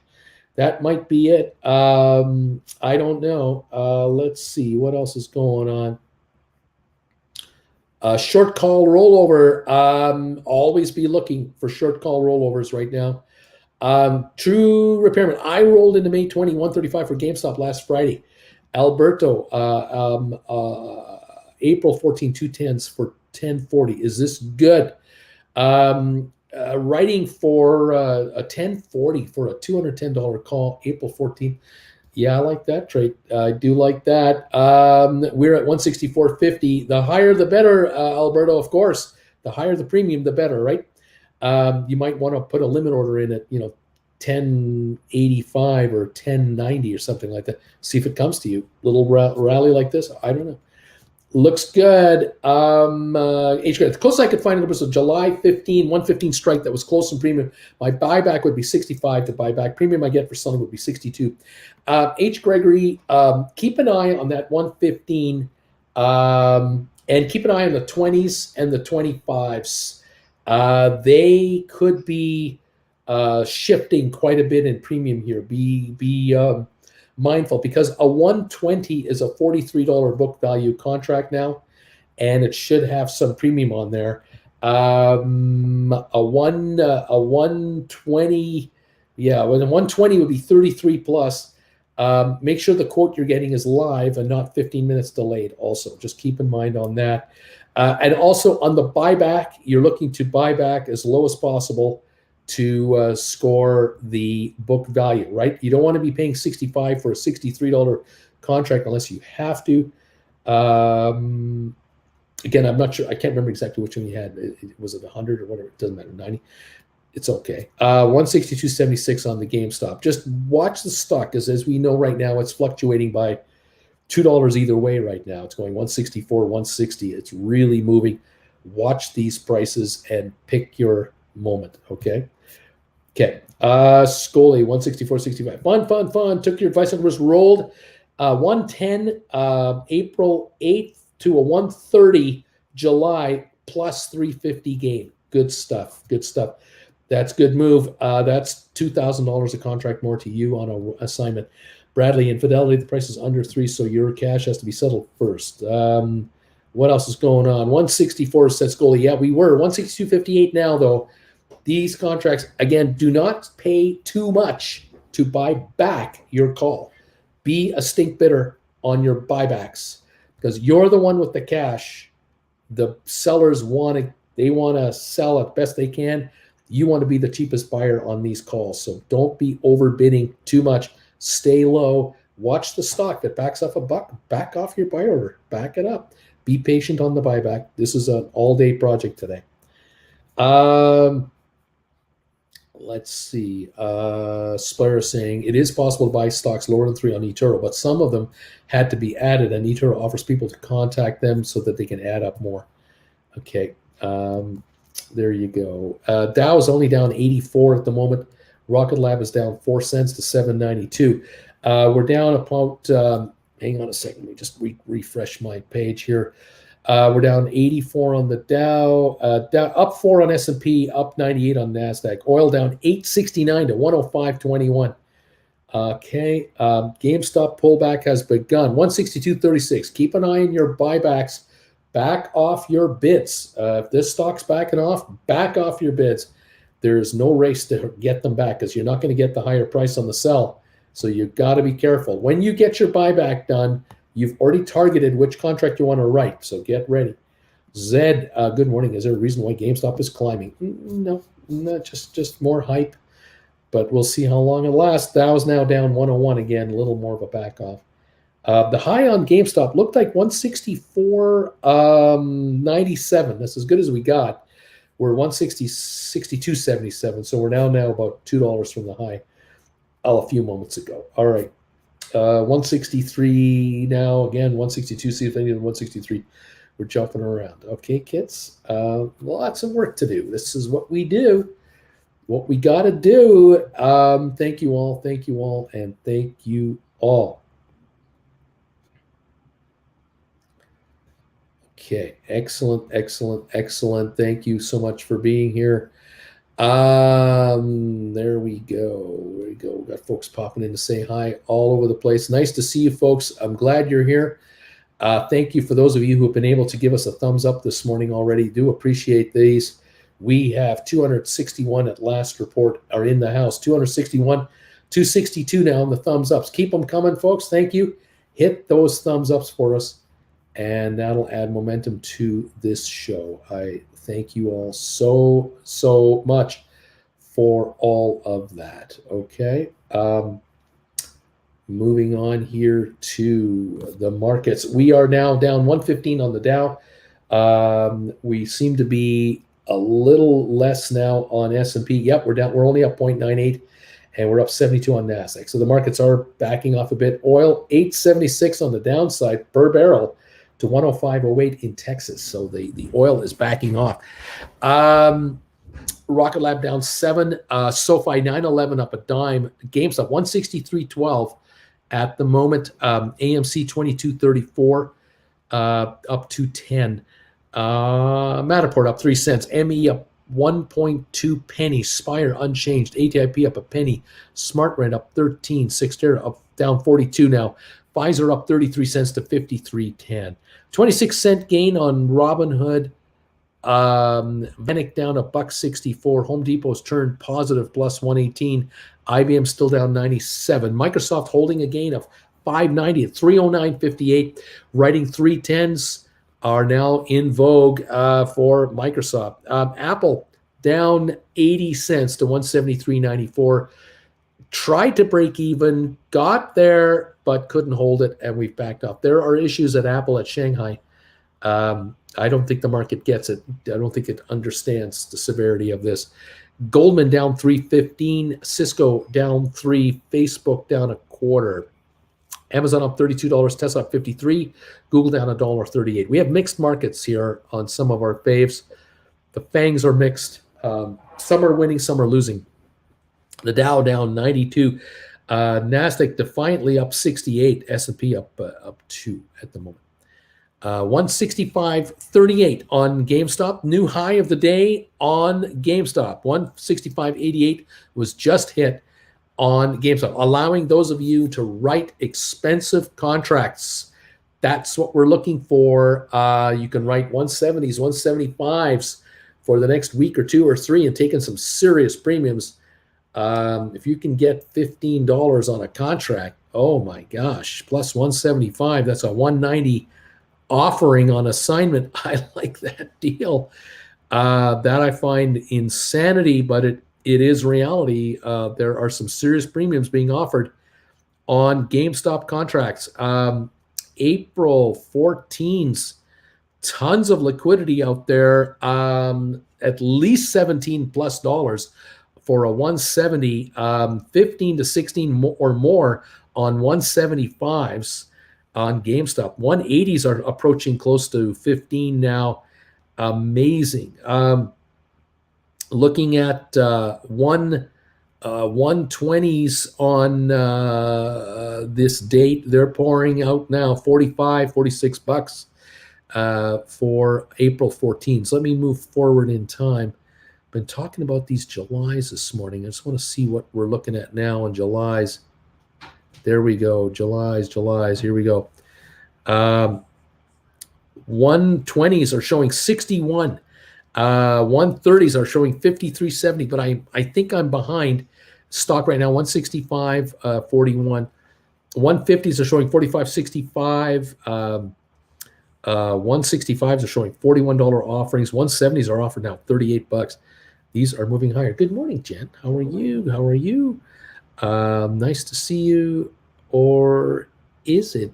Are you giving me the potential dope slap that Will Smith gave to Chris Rock? Chris Rock. Are you going to give me one of those? My wife's name out of your mouth. Yeah. Yeah, that was a statement, wasn't it? Okay. That was a statement. Yes. Scully, volume on GameStop already 2.5 million. Can we get Will Smith to slap this market? I think that needs a jolt, a little dope slap here. What can we say? 164.86 on GameStop. Aurora is number 273 in the thumbs ups. Thank you so much. GameStop break 166, 166.29. We're watching all kinds of activity on GameStop this morning. Up again. We had a lot of green when the market opened. I see oil is down, so Canadian dollar is down. Oil's off $9. Yeah. Yeah, oil's now down 104. Yeah, the Dow's down 113. S&P's up 2 points. Nasdaq up 60. But the Nasdaq top guns are mixed. I've been thinking the lower market today will be the end result, but we'll see. Vilbus, looks like my GameStop sub 150 buyback. Gonna have to wait a day or two right now. We'll just see, Vilbus. We'll see. Jennifer, sunny days. What we got here? Scully, what a market with a market outperform rating. CJS Securities initiated coverage on Spire Global. The price target seems to have been set at 6 for Spire Global, says Scully. Well, we got Spire now at 201. Nothing going on at the moment. Ridiculous, isn't it? WD says, I got exercised on my 85s on GameStop last week. I bought back October 125s. Just wrote a 165 April 1 for 1030. Thanks, Bruce. Didn't like the exercise, but it's another opportunity. There we go. It is. All righty. And so here we go. This is it. We keep writing. It's a crisis, but it's not. Duncan says, good morning, Jen. Good morning. Alive, Wet Willie, says Bobby Atkinson. That's what's going on there. I have 100 strike GameStop expiring this Friday. I don't have to cash to roll it. This is fun. I don't have the cash to roll it. This is fun. I see what you mean. Is that fun? Is that fun? It should be a firefighter. Or is that not If you think fun? that's Fun. Keep an eye on that one from Splair. Here in Germany, it was a dope slap to Oliver Pocher, Pocher. Poker. I don't know what that means. Good morning, Jen from John Anderson. Pickcomb didn't have the money to get back into GameStop, but I got hundreds of SoFi shares. My time will come as soon as the student loan situation is figured out. Right on, Splair. And in the same time, the news of both appears. How about that? Let's see. Bobby Atkinson is saying, I had to step away from my desk this morning. Uncle Bruce is open banking the fintech bank mentioned in an article I read over the weekend about Canada opening up to open banking. I don't know. We haven't heard anything here really. Our banking is I don't want to say restrictive, but it's very conservative. Yeah, and you all the big 5 banks have gone electronic here years ago. Yeah. We don't had tap for years and years. Tap on our credit cards, but we can transfer money electronically. We can do a lot in our traditional banks electronically, and so I'm not sure how that's going to go. Hi, Uncle Bruce. How about rolling GameStop April 29.98s to April 29's 170s? I have to put up money now, but would it be better in the long run? Well, Thomas, that means you got to put up cash to do that kind of a rollover. What I'm suggesting is roll into further down the line in time, because you can give up the wristwatch more time for more money. So even if you move from 98s to 120s, 130s, but you go further down and it's the same price or it's more money to you, you might consider it. Take a peek at all of that. But time can be an ally of yours and an asset. Take some golden bagels, they say. Skole 167. I'm seeing it 166.86 here on GameStop. The high of the day now is 167.47. Duncan, I have some meetings today. 155-ish. What did it open at? What did GameStop open at? Yeah. Or just what's it up on the day? Well, it's up now $12, $14, yeah. 14. Yeah. It was opening at 152, low of 150, 154, 166.77 right at this second. Yeah. 3.1 million. A lot of speculators going here. As I've said before, I'll keep saying it. Every time it goes $1 higher, more people are up on it, fewer people are down on it. And this eventually leads to an equilibrium where the buying cannot sustain the price unless the buying continues to ramp up higher. And we need 30 million today. Like we need millions, tens of millions of volume today. And I don't know if we're going to get it. We're 42 minutes into the market now, and it's 3 million volume, 3.1 million. That's not enough. That's just saying. I've been around a long time, and I'm telling you, we need more volume to hold these gains. You can get short-term anomalies. Yes. On anything. Yes. Sooner or later, it has to come out. And this is day 11 in a row of higher prices. Yeah. 11 straight up days without a pullback. No. Yeah. We might get it. We might get 12. We might get 13. I know. But sooner or later, it's over. And then we get sooner or later the shorters come back. We get corrections. We get people selling, going, oh, I think I'm going to sell right now and just kind of sit in the sidelines for a little while. You get too many of those thinkers, $30 later, what happened to that high price that everyone was trading at a few minutes ago, a day ago? Oh, what happened last week? Why is it down $40? Watch out. Let's see what happens. Okay. I don't know. We'll see what's going on. Thank you, everybody, for being here. GameStop, 166.17 up 14.22. Hey, Jen. It's running. It's running. The engine's picking up steam. What to do today? Hope the bridge is there. Find out. Down 114 on the Dow right now. What did that sign say that we just went past? I think it's at the bridge. I think the bridge is out. What's the bagel going to be this morning? Cheese whiz. All right. And I'm sure you've already congratulated the Canadian women's curling team on bringing home a bronze medal in the Worlds. Gold or nothing. I know. It's a hard one, isn't it? Of course, the Canadian women, they won the bronze this weekend. They haven't won gold in like 6 or 8 We haven't years. won a medal in 8 years. We haven't medaled. Like, yeah. We love this game curling up here. Like and this was a huge everybody achievement. curls. Not everybody, but a lot of folks curl, yeah. But You've never curled. No, I don't know if Not I even in school. No. Yeah, we didn't curl in school where they curl in school now, but we used to just curl as a family. It's a very strategic game, especially at the high level. Very strategic game. And just so many options. And I love the fact that you get to listen to it, even when it's a different language. Yeah, you know what they're planning by where they're pointing and what they're looking at. True. Yeah, it's true. It's true. It's a game that's growing in popularity. Yeah. Like pickleball and curling are growing. In LA, curling is hot in certain neighborhoods. Curling's great. Very popular in certain neighborhoods in Los Angeles. Did you know I that? highly encourage everybody to try it. There you go. The next tournament on TV that Jen will be watching will be the men's starting World on Saturday. I have a week off. The World Championships starting this Saturday. And it's from Vegas. And it's going to be held in Las Vegas at the Orleans. The Canadian team will have 4 players. He's back. Oh, the guys Mark was sick. The guys that won the Canadian Championship had one of the 4 in his hotel room with COVID. They had to play with 3 against teams with 4, and they won 3 games in a row with 3 guys to win the whole enchilada. The 4th guy is okay now. They're in Vegas. They're going to play. That's what happens when you focus.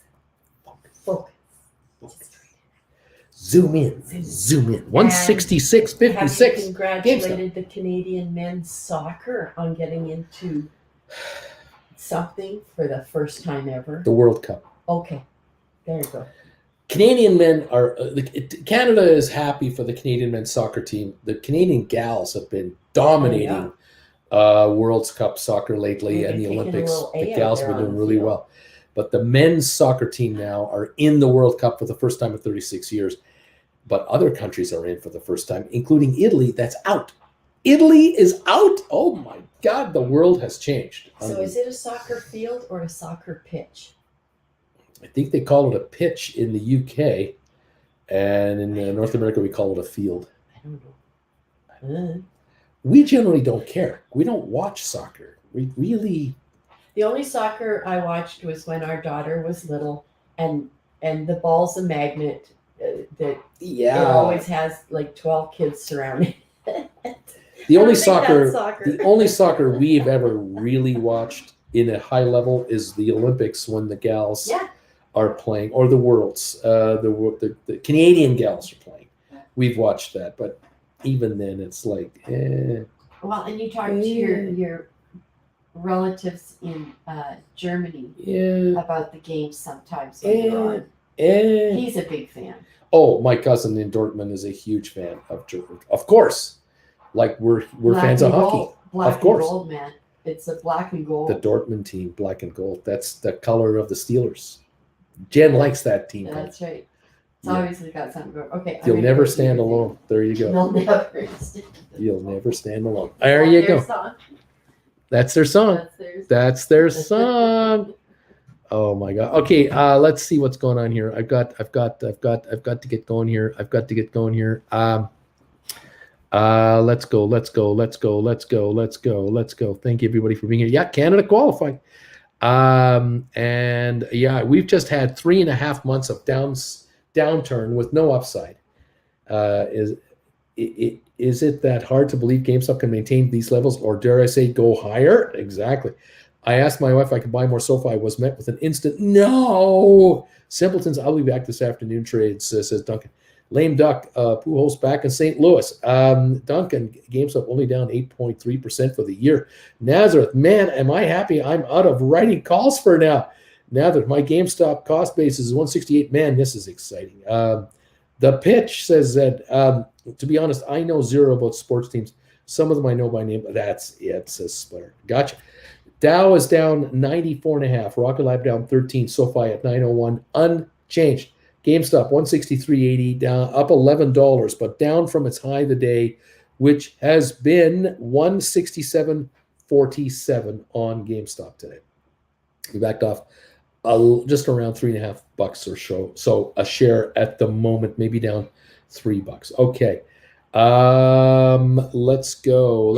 Other than that, AMC at a 23.03. It got up to 23.60. It's now 23.02. 32 million on AMC. Volume on GameStop now 3.58 million, up $13 at 164.98. Again, today GameStop did the opposite. Normally, GameStop backs off in the first hour and then kind of comes on and on. Today, it shot up in the first hour. The question is, can it maintain this, or will it now go down, down, down, down, and down? This is the question. We've had 10 straight up days on GameStop, 10 in a row. We're up $12 right now, so okay. We'll see what's going on. All right. Bobby, I think your wife is talking to my wife, Austin. And let's see. Uncle Bruce shorted ARKK, looking to gain close to 1,000 if it drops below 65. Right on, Nick. Nicholas, I already gave my wife the full presentation explaining why we should invest in SoFi. If I want to buy more, I would need a note from Noto himself. There you go. SoFi, what can I say? 902, up 1 penny right now. Dow's down 118. S&P down 0.63. Nasdaq up 41 points. Oil down 7.99 to 105.91. That's where we're at right now. Marcus, I'm thumbs up number 291. Bring him in, baby. Get this guy to 300. Triple upstart up U.S. patent filing for GameStop wallet and NFT. It seems today. That's what we heard. Skol GameStop usually shoots up at the open and backs off around 10:30 and slowly rises during the day. NFT being the software they will use for managing NFTs. Okay, well, we'll see how this goes. Down 135 now on the Dow, a little lower, and GameStop 164.01, down from 167.47. So a 340 drop to 164 from its high of the morning so far. Okay. Again, looking at rollovers, keep your eyes on rollovers, and make your moves. Try to move up in strike price, $20, $30 if you can. See if it's available to you. Move forward in time to get it. Absolutely. If you can build up more power to you on that as well. Okay. Congrats, all of you, and welcome to the morning. No matter where your calls are at for GameStop, take a look at trying to score higher strike price contracts. That's what you want to do now that the stock's moved up. The stock wants to give up $20, $30, you want it to come very close to where you've now written your calls. All righty. Thank you, all of you, for being here from around the world. Okay.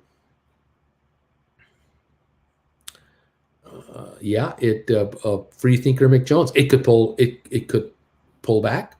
It could rip up. It could trade sideways. Oftentimes, we do follow pre-market patterning. If that holds true today, we'll lose all these gains. No big deal. There you go. Yeah, we'll find out. Up 11.66 now to 163.61. We're now approaching a little more from here. We're down $4 from the high at this point, but it is normal to expect this in this market. 53 minutes into the market now. We're down 14 on Rocket Lab. We're down 3 on SoFi. Matterport down 11, ME down 4.5, Spire unchanged, ATIP up 1.5 cents, SmartRent up 9, Cyxtera down 30 cents, Pfizer holding a gain of 68 cents today, Robinhood up 8 cents but backing off, Vanik falling back a little, down $2. Home Depot coming back, we're up 45 cents, IBM almost breaking even, down 21. Microsoft backed off a bit. It's up 480. Apple still under the break even, down 67 cents. Goldman a little better, down 290 instead of down 5 or 4. Cisco down 9 cents, just hanging around the break even line. We're down 6 cents on Facebook. We were up, we dropped, we're now breaking even. About Amazon up $23. Tesla up 51 at 1,062. We were as high as 1,079. We've given up $17 on Tesla.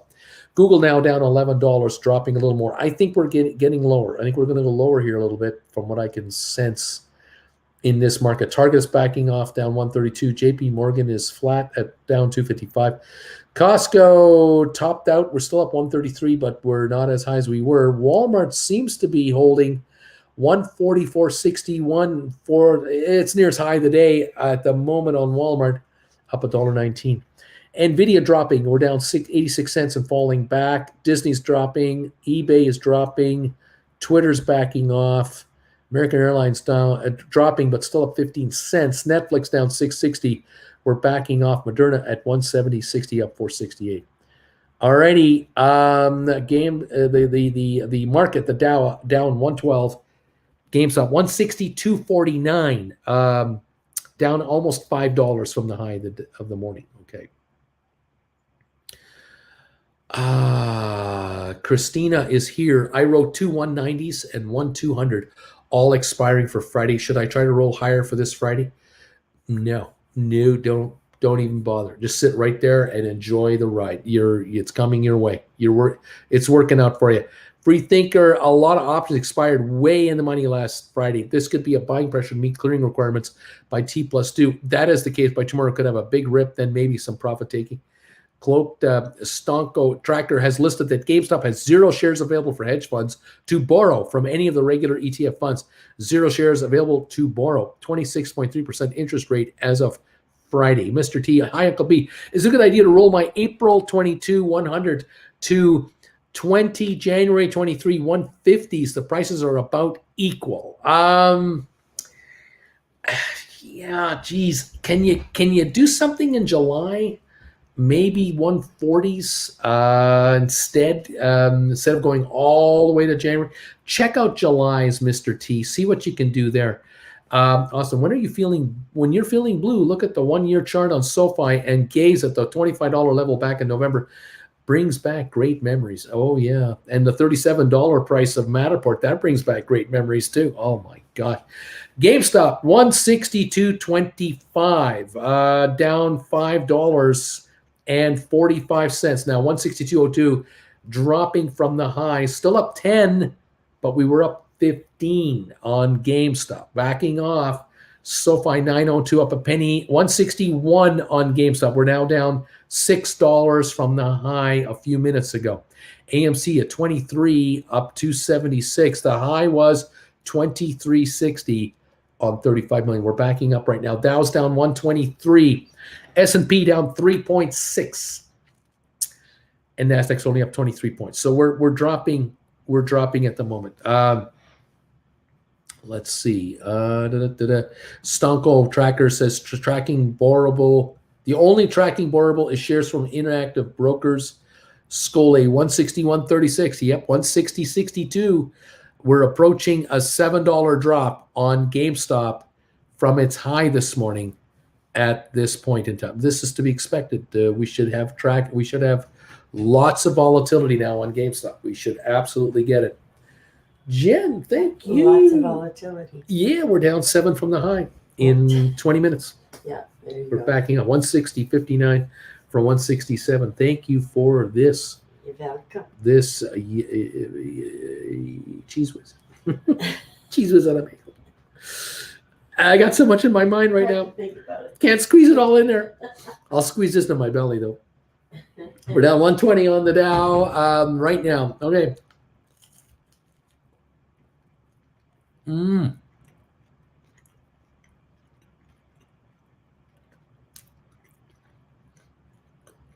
$160.33, down $7 plus.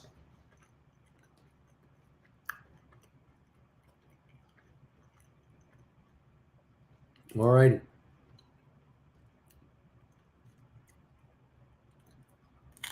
Where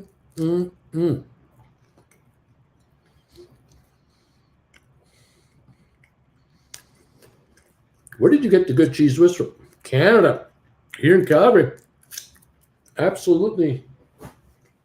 Costco,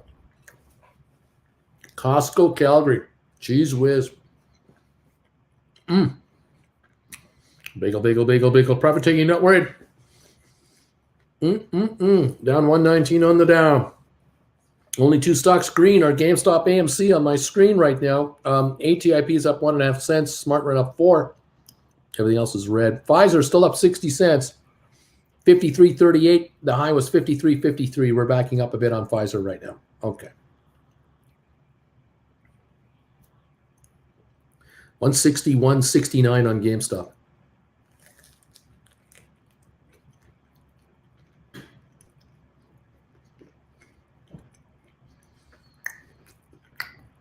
Oil still down, $7.87 a barrel. 106.03.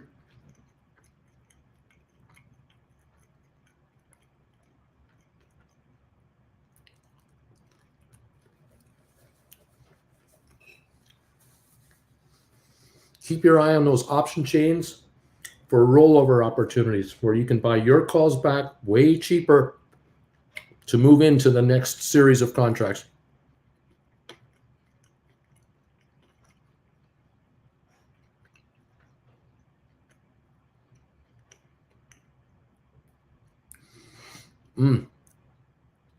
Uncle Bruce, I have an IBM poor man covered call expiring April 1 with a 124 strike. Where are we? Okay, what do you think about rolling out a month to 126, or should I do longer out to an out of the money?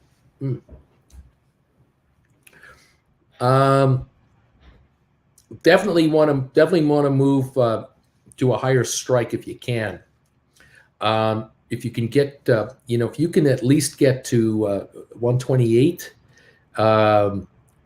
you'll be in a much closer distance right now because we're approaching 131 on the stock right now. You can always go a little further out, definitely. If you go further out and you get to like 130s, that might be a good move right there. That might be a very good move. Gowdy, I still have 2 weeks on my covered call, so I'm just waiting, says Gowdy. Gotcha. Keep an eye on that chain, though, because if your contract's trade at book value and you can make a free move, dollar-wise, to a higher strike now, that might be the move. That might be the move you make. Might well be. Don't ignore the opportunity to take a free rollover if it's being offered to you. Just saying. Okay, GameStop up 161.76 now.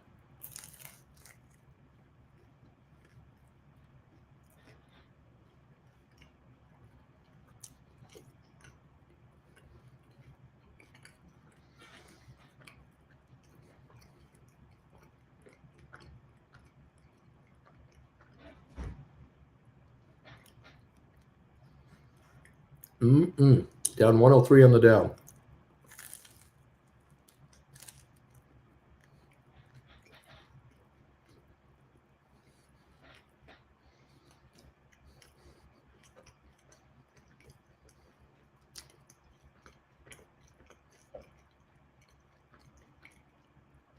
$162.32.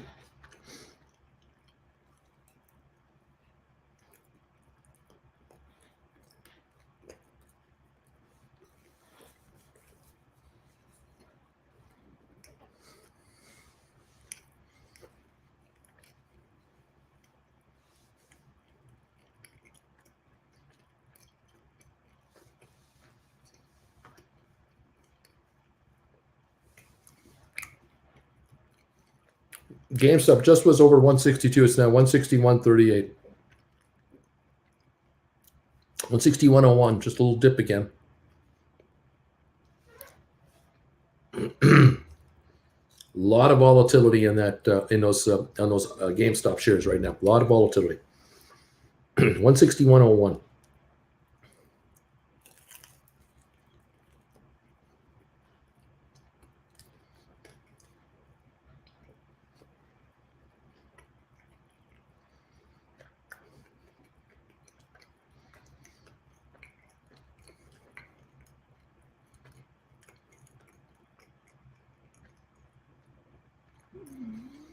$135 down dip on the Dow, going a little lower, but still better than the low of the day.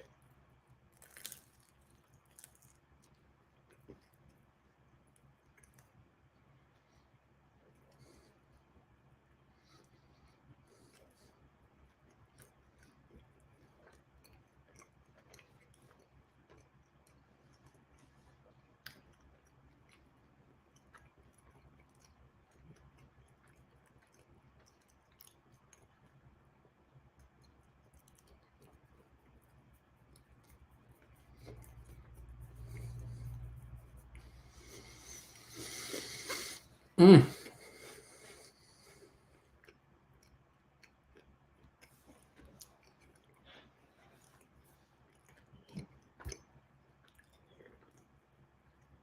Welcome everybody to the show. Chowing down my bagel today. Watching a lot of activity here. The Dow's down 136. S&P's down 3 now. Nasdaq's still up 42. Markets are definitely in a pullback mode. We'll see how far, how fast. Oil down $7.65 a barrel.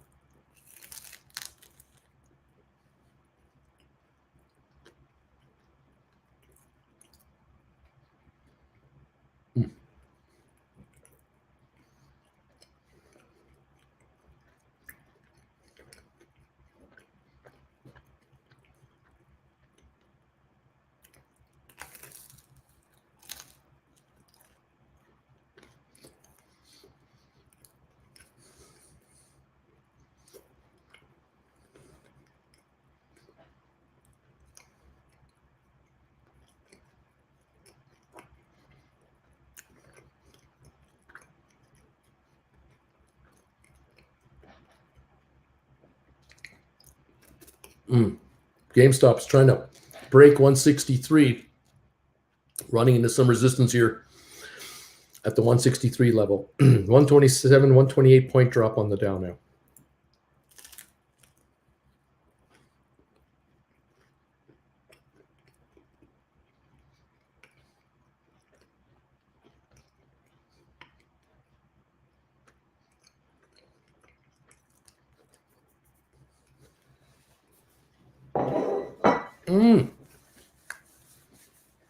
Delicious.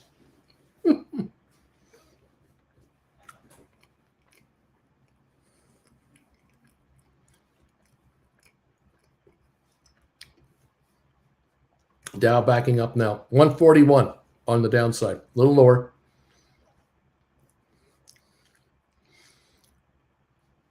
Let's see what's going on here. Go, Bruce. I've got a GameStop 110 expiring April 1. What shall we do? Keep an eye on buying back your call for as close to book value as possible. But before you get it, check on what contract you're going to write next. Look to write. I would be looking to write a 130 to a 140 contract, ideally, as your next contract. Since this one dies on Friday, you want to write a 130, 140 that you're going to need to go forward in time. You're going to have to sacrifice some time to get the premium you need to cover the cost of buying back this call that you have now. But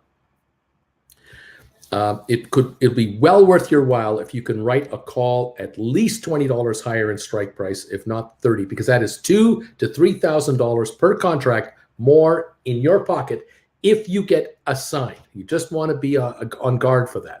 So Zed, take a look at contracts that are out there for as far out as July, for example. If you can move into a July 130, 140, even higher, better, but you can get it in 130, 140, move $20, $30 higher on your strike price for what it'll cost you, about what it'll cost you to buy this call back as you're getting it now.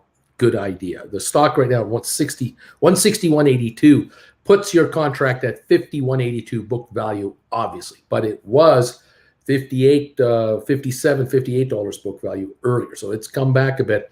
Can you get your contract back in your hands around this 50, 51 level, 52 level, and can you move into a 50, 52, $54 priced contract? Is that possible for July's? Look at that. All right. Now, once you've locked in and you've bought your call back, if you buy your call at $53, let's say, I'm just using a number, and you notice the stock is running the 162, 163, 164, 165, well, then you're going to offer to write a call at that higher strike price at a stink offer, because now you're going to be that greedy seller to say, come and get me, but be mindful that the stock is not in a free fall as you're doing all this, because if the stock's in a free fall to 150 and you're naked, you don't have a contract out, you're not benefiting from contract depreciation. So be careful on that front. So pick the contract you want to write, put in a limit order and get it in there, but don't be caught offering it at $55 because everybody else is. Make it $54.90. Be a stink offerer. Cut in line. Be the cheapest seller. Keep your eye on that. All right. For rollover dates, I'm thinking mid-May, GameStop, May 20. That's a possibility, Gowdy. Look at June. Look at July. Bobby, maybe SoFi wants the student loan issue completed before opening the option trades. That has nothing to do with it. MacD flipping green on GameStop. Let's see if they let this happen or if it gets suppressed now. 162.25 on GameStop. 99 Nation. Every crunch is a testimony to securing bagel soon. Freethinker 50-minute SMA pushing down at 163.48. H. Gregory, Uncle Bruce, the 98 buyback and the 115 July are almost the same price. Should I go for it? It's worthy of a look. If you can go to 120, even better. Absolutely, H. Gregory. Absolutely. 160, 162 right now on the GameStop. Your contracts, Gregory, are dropping in value, which is good. Take a look at the offer side. See if you can push into 115s or 120s. That would be good too. Okay. Right on, man. 162.02 on GameStop. Is there more pressure on the stock? If it wants to go to 155, great. Let it go to 155 and you can buy back your calls lower and you can write 115, 120 calls on the other end. Fabulous. Alrighty, Critic Savage has renewed his membership. Right on, buddy. Welcome. Gold Bagel member. Thank you, my friend, for being the gold. If you've upgraded, I love you. And if you've maintained, I love you too, my friend. Love to have you. Coveted Gold Bagel member of this channel. Thank you so much for being part of this family. As always, 161.52 now on the GameStop. We're approaching a $6 drop from the highs of the day. We had a little run to 163 here a moment ago. Couldn't hold it. We'll see if this lasts. 160 down dip on the Dow. We're dropping now. We're approaching lower lows or near the low of the day on the Dow. The low was 34,686. We're 34,700. We're only 14 points away from the low of the day on the Dow Jones as we are backing up here. Rocket Lab is down 12 cents. SoFi is up 2. GameStop 161.41. Definitely more than $6 lower than the high of the day now on GameStop. AMC 23.26 up 302. Matterport down 3 cents. ME down 2. Spire unchanged. ATIP up 2. SmartRent up 3. Cyxtera down 33 cents. Pfizer at 53.22, only up 44. It's backing off at the moment. Watching lots of stocks going through lots of motions here. Credit Savage. Hello, I'm new here. Good morning. Yeah. Mr. G, good morning. Uncle Bruce, this Friday's 100 is 60. The July 15 110's about equal. Gotcha. Keep an eye. Those 100s, as I say, they may back off if the stock backs down a bit. Keep an eye on those July 110s. You're already moving up 10 as it is, and it is nothing wrong with moving up $10. If you can move up 15 or 20, even better. Keep an eye on those 100s for this Friday. If this stock backs off another $4, $5, $6. GameStop is a semi that doesn't quit, drop already. There you go. I'm looking at rolling into May 20 115 strike or June 17 130s around the same price. Would be a net profit either way. I like those 130s. I want you $15 higher. I like that. Zed, to buy back my 110s, going to have to sell some stock before I could buy. Would this be something you would do? I know once I complete the roll, I buy back the original stock. It depends on the stock you're selling. I'm assuming you're not selling. I mean, if you have extra GameStop that you can sell to do it, I see what you mean. But if you're selling something else, yes, to perform the rollover, you need to do what you got to do, Zed. Do what you need to do. Let's see. 163.20 at the moment on the stock. And Coyote, yeah, I'm thinking about those 130s. I like that strike. I do too. The higher, the better. 163.20 right now. We're watching closely how these markets are going. The Dow is off 146. Watch for the Dow to possibly hit another lower low. That could bring in more selling. And then I will move all the options lower, obviously. Credit Savage. Hey, Uncle Bruce, trying to roll over my 422 GameStop 90 cover call deep in the money, but the only move that makes sense is a 125 January rollover for 175 difference, waiting for it to trigger. Wish me luck. Rock and roll. That's a $35 increase on strike, which I like a lot. And the price is right. If that's the one that's working for you, I got you.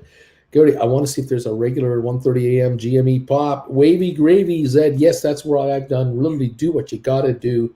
Do where you got to go. Do what you must get done. 163 on the stock.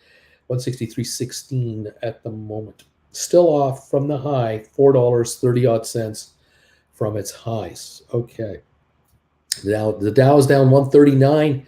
S&P is still negative, while now up 0.75 of a point, and the Nasdaq is up 59 points. Okay. Let's see. I did win some money yesterday on St. Peter, says Austin. Something good happened to me, right on. Way to go. 139.99 is the down dip on the Dow. 139.99 at the moment. SoFi up a nickel, 906. 162.59 on GameStop again. A few pennies away from being down $5 on the from the high of the day. You'll see. Still holding 1064 gain on GameStop. It is not giving up 2/3 of the gain yet.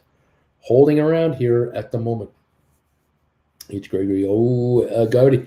My only concern is leaving time on the table with my 108s, but it may just be better to roll now versus risking exercising. There you go. Right on.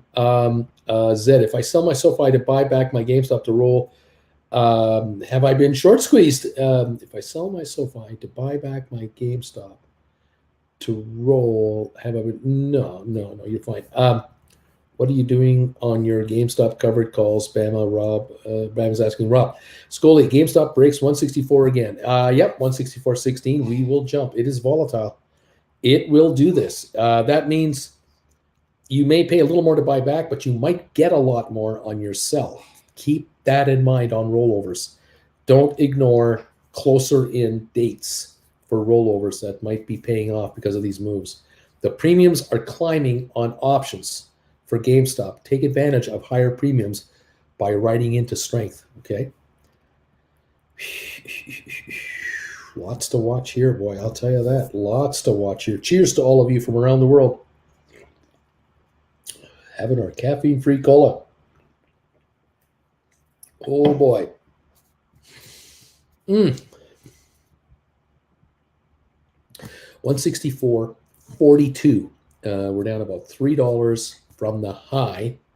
Now I see it 163.65. So we're getting these almost dollar swings on GameStop like nothing, just like nothing. I'm trying to be patient here to sell some of these GameStop calls. I know what you mean. As a writer, you want to get the premium. You want to get the top dollar. You deserve it. You make your money when you sell. So be mindful. Absolutely. We're up a penny on Matterport, 767 again. We're still down 3 on ME. We're down 14 on Rocket Lab, but we're 7 cents up on SoFi. 101, it's 163.92 on GameStop. Spire unchanged. ATIP up 2. Smart Rent up 2. Sixtera down 35 at the moment. ATIP up 1.5 pennies. Home Depot up 93. IBM down 53. Microsoft up 530. Apple down 30. Goldman down 376. Cisco down 15 cents. Okay. All right. Bee's knees. Yeah, GameStop has filed trademark GameStop Wallet under GameStop Entertainment LLC. GameStop Wallet is intended to cover the categories of downloadable computer software for implementing blockchain transactions. Yep, that is what we've heard. We are aware of that info now. It's happening. There you go. It's happening, Bee's knees. We're watching for 164.40 on GameStop, up 12.45. SoFi up a dime, 9.11. Holy, says Wavy Gravy. That is huge news. Alberto, I have 30 shares. that I leave in case of this situation. I will sell the 30 shares and buy back my covered calls. Hate to sell, but I need to cover my buyback. 110s expire 4-1. Is this a good decision? Yes. Yes, it is. Roll it up. Wait, I've been working and I have not seen the news. I'll be reading now. Right on. Sorry, GameStop about to break 165. Trying to 164.78. It's trying. We'll see. See what it's got. Volume on GameStop now is 4.8 million. Volume on AMC at 2351, 45 million. Matterport up 3, ME up a penny, Spire unchanged, ATIP up 2, SmartRent up 3, Sextera still down 35, but it's come back. Sextera was as low as 1156. It's now 1189. It's improving there. We're down 126 on the Dow. Rocket Lab down 14. SoFi up 11. GameStop 164.63. Alrighty. CJS in Securities initiates Spire Global at market perform with our $6 price target, says Michael. Welcome, Michael. Yes, we were watching that earlier today. See how this goes for Spire. SoFi back to 910, but the high of the day for SoFi has been 928. We're on 10.4 million volume. Let's go SoFi. GameStop 165.08 now, through the 165 level, still now up 13.12. We are still 240 away from the high of the day ballpark on that GameStop. Watching it closely. AMC 23.78. The high of the day 23.80. We're at the high of the day on AMC, up 354, 45 million right now. Matterport is up 3. Spire unchanged at 202. ATIP up 1.5. SmartRent up 3. There you go, kids. Whew, watching a lot of stuff here. A lot of stuff. Fine, I'll just shut up then, says Michael. Michael, it's all good. We love you. To a degree. But after that, you get annoying. You know how it is, Michael. It's oh, man. Alvaro, GameStop's ripping. Yeah. Austin, Michael Austin sure does. Here we go. If we break... A free thinker, Mick Jones. If we break 167.47, pre-market mimic pattern is off the table. 166.50 a moment ago, 165.74. It's all good, says Michael. It's all good. That's all right. We're great. Welcome, buddy. Watching a lot of stuff. Oil down 8.43 to 105.47. That's good for gas prices, guys. Uncle Bruce, I have GameStop 90 for 4-1. What should I do? Lorraine, I want you to look at doing a rollover. I want you to look at picking up your call as cheap as possible. Keep an eye on the markets. Write a call option at a much higher strike price. I want you to write 110s, 120s if you can. Can you write something into May or June or July? Can you write like a July 120? Maybe, and move a lot closer to this market. That's what I want to see. Keep your eye open on what you can write for what you're buying back. Your call obviously is in the money, $75 at the moment. So you're looking to write a call in that 65, 75 neighborhood. What can you write going down the low line? Now, if the stock is fluctuating here and it drops $7 or $8 to 158, obviously, you're in the money, $68, not 75. You're looking for a right in the 68, 70 neighborhood. Keep an eye on these option chains. Identify the call you want to write, and then keep an eye on what you have to pay to get back yours to write the next one. All right, keep an eye on that. Be a stinky buyer, cheap buyer if you can. $164.90 right now in the stock. So try not to overpay $1 or $2 or $3 too much if you don't have to. But today is the day to make this move, I would say. The SoFi brokerage platform needs some work. You can't even see your cost basis or your cost per share. Nazareth, 166.76 high. Someone put in that $1 stink bid, laughing out loud. Yep. The high on GameStop here, 167.47. We're at 165.30 right now. Michael, will you be able to watch the NHL playoffs in Europe, Bruce? I'll tell you honestly, I don't want to play the Flames. There you go. Online, we can. I think we can online. I know we did in 2015, but not sure. Come on, baby. Credit Savage, please trigger my rollover. GameStop is 166 again. Let's go. Bobby, IPTV, you could. However, that may be over Uncle Bruce Internet Knowledge.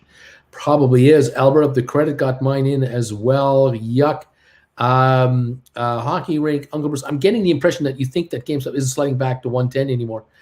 I'm just being mindful and careful. I'm hoping it does slip back quite a ways, but you've made your rollovers in the meantime. If you've rolled into 110s, 120s, 130s, 140s, and it comes back to the 130s and 140s, beautiful, because your calls will be very close to the price of the stock. That's where I want us to be.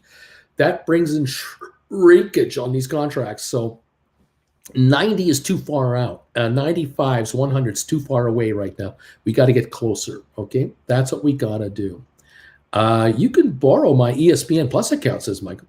Bruce, why is today the day to make rolls? We usually wait at the end of the week. We expect to keep reaching new highs.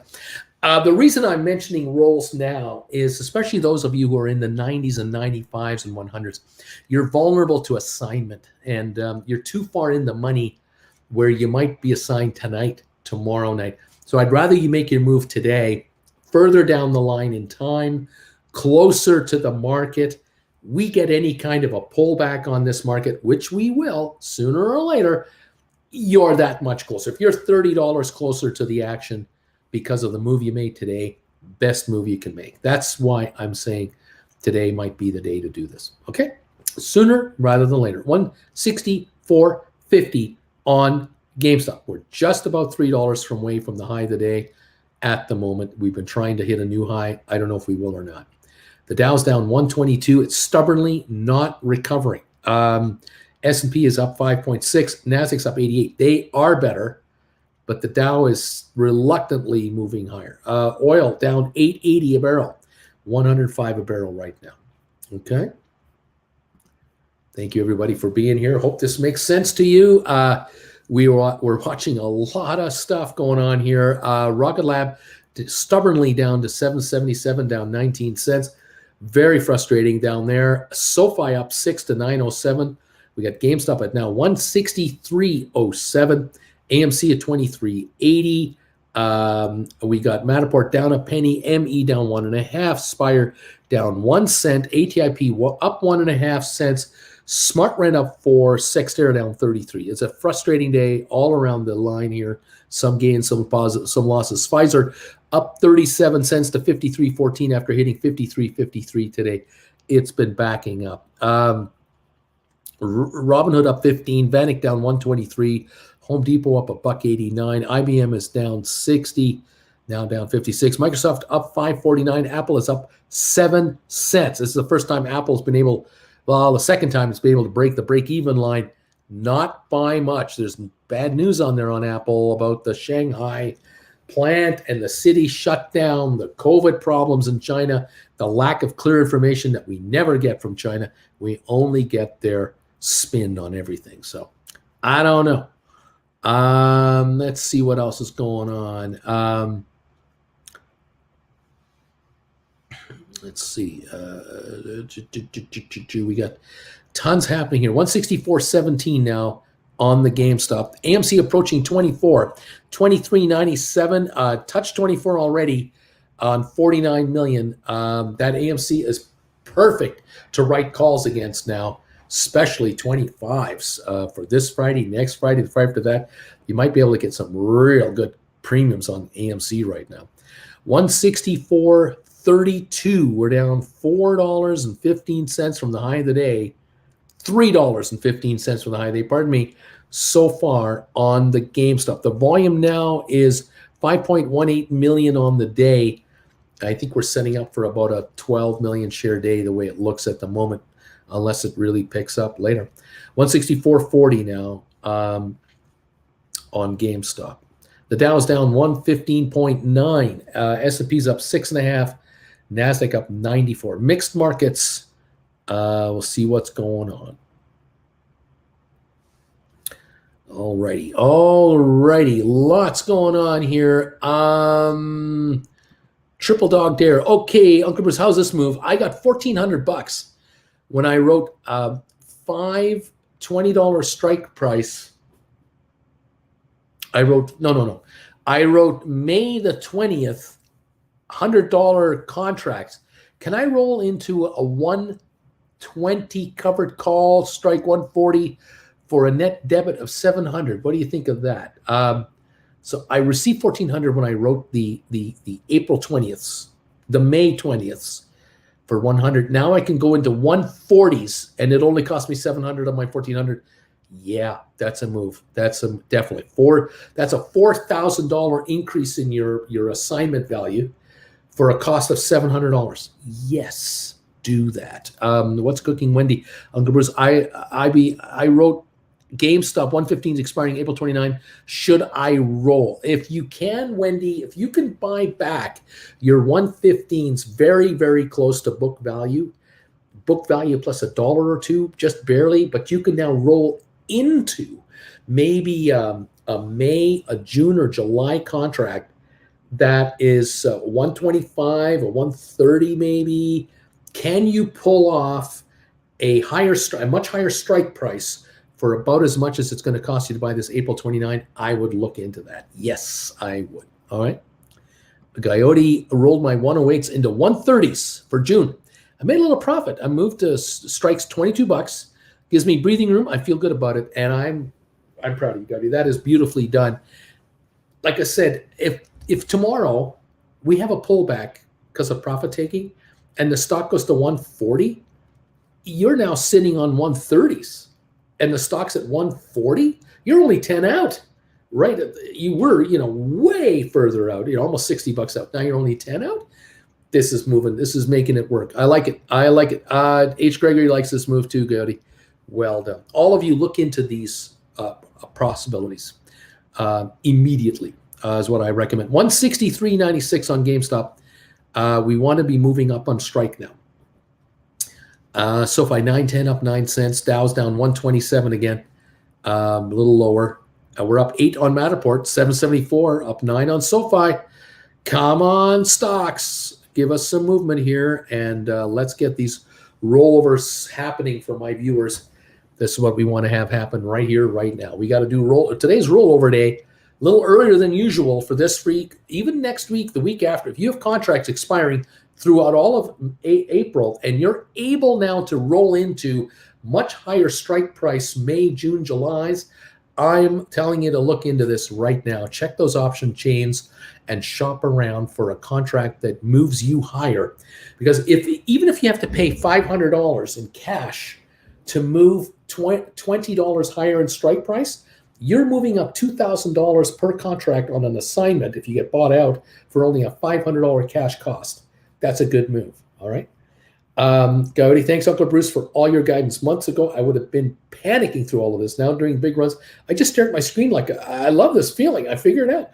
Dave, Shenzhen isn't affecting Apple. The spice is flowing.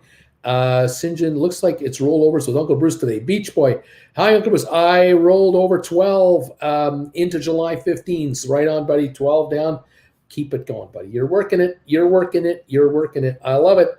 Apple reportedly cutting iPhone SE production just weeks after launch due to weaker than expected demand.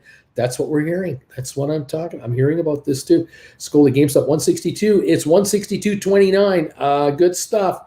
Mallow, Uncle Bruce, I have a 140 GameStop covered call for June 17th. Good to wait or look to roll into October 164s for 650. You got a covered call at 140, 617. You're fine for now. You're okay. Yeah, I'd sit tight for now, Mallow. Just yeah, that I would do right now. Coyote says, Beach Boy, nice going, moving up $20 on strike prices. Yes, sir. Beach Boy, keep looking for rollovers and don't be just locked in on one only. You may find that as the day goes by, you might be able to move into 120s, from 110s instead. You have some at 110s, some at 120s. It all depends. Just kind of work on it. Keep your eye on those contracts. I know you're working on it. Thanks. I'll be learning rollovers is super stressful for me, but I'm glad I'm learning it with you and the Bagel Gang. Right on, guys. Well, I'm glad you're all here. 161.37. That means the buybacks are getting cheaper for you.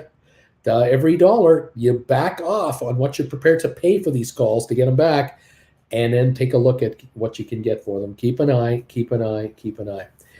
We touched 24 again on AMC at the moment. SoFi at 902, just up a penny. The Dow just took a dip, 161. We're lower again on the Dow.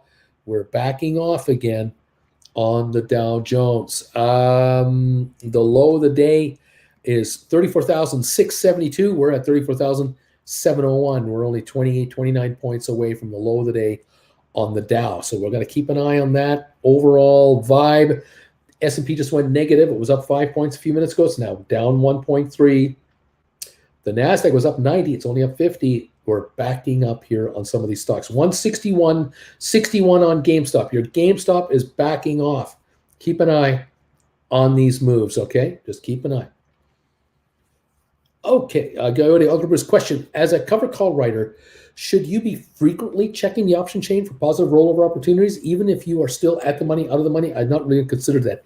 Yes, you should. Coyote, if you are writing calls and you're now in the money, you are constantly scouring the option chains for your next move if you need one. There are times where you wrote $5 out of the money and the stock is catching up to you. You might roll over before you even get to the money.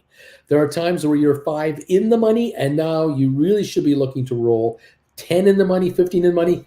Keep an eye open. It's as simple as either buying more time by just writing a call 2 weeks further out at the same strike price just to give you more premium in for the same price, or it's an opportunity where you write weeks down the road at a higher strike to stay with the market, slightly behind it, slightly ahead of it, just kind of go with it. Once the market plateaus and backs off, you don't do anything with that contract anymore. You sit there and let that thing die, because that stock now will begin to deteriorate a little bit, or time goes by and that contract starts to drop. You want to be in the position where you've rolled into a higher price and the stock begins to plateau out and you're just sitting back letting the deterioration come to you now. Exactly. So much fun. All right. Say your calls that you wrote may not be in your stink bid range, but a potential higher strike further out sees high volume and is a big in a moment. Rolling would be positive. Yes. There are times where you'll buy back your call for a premium price to get an even bigger premium price on another call. Absolutely. It gives you much more money or a much higher strike price. You're still financially okay with the move. Yes. I only thought of rolling as a defensive measure, but I suppose you can use it aggressively also. Yes. Yep, Uncle Bruce, I like that method of rolling with the market. Bingo. There you go, my friend. You've got to be, you're always a writer. You're always a writer. And that's why you don't get caught. Once in a while, we see this happen. Okay, they take off on us. All right. Okay, they took off. Fine, we'll roll. Other times, we're just aggressively rolling constantly on top of it. Look at the Dow, down 177 now. Down 172, 177. We're dropping on the Dow again. Down 3.2 on S&P. 41 now on the is the gain only on NASDAQ. We're backing up. 162.06 on GameStop. We're now down 542 or 540 on the stock from its high in the morning. Is Tesla going to do a stock split? Saw some headline. Yeah, Robert, but they need to do a shareholder vote first to increase the number of shares outstanding, and then they can announce a split. We don't know what it's going to be. And it's going to be a while yet, but it's coming. It's coming eventually. Let's see. I love that strategy. It really opens up potential trades going forward. Thank you, Splair. I think now is the time right for an Uncle Bruce coffee mug. Cheers.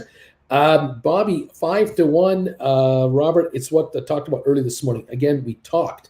There's no confirmation. There's only talk. Nothing official. 162.91 on GameStop. 24.42 on AMC. AMC is having a run here, pushing 418 gain today on 55 million. AMC is outrunning GameStop right now. I don't know why. GameStop 162.34. It's had 10 straight up days going into today. This could be day 11. I don't trust days like this. I don't trust streaks like this. I don't trust them. Eventually, you give it up. 161.87, still up 9.90, but be mindful of what's going on here on GameStop. Okay? Okay. We are down 175 on the Dow, down 2.5 on S&P, and we're up 47 on NASDAQ. And we've backed off a bit here at the moment. Okay. Okay. Oil down 9.17 again. $9.17 drop on oil. The barrel now is at 104.73. Oil is backing up. A most interesting development. This is the low of the day on oil right now. Gold down 1970 to 1934. We were at 2060 a week ago on oil. The Dow is about at its low of the day. S&P is not quite there, and NASDAQ is definitely not at the low of the day. It is still about 20, 30 points above its low of the day.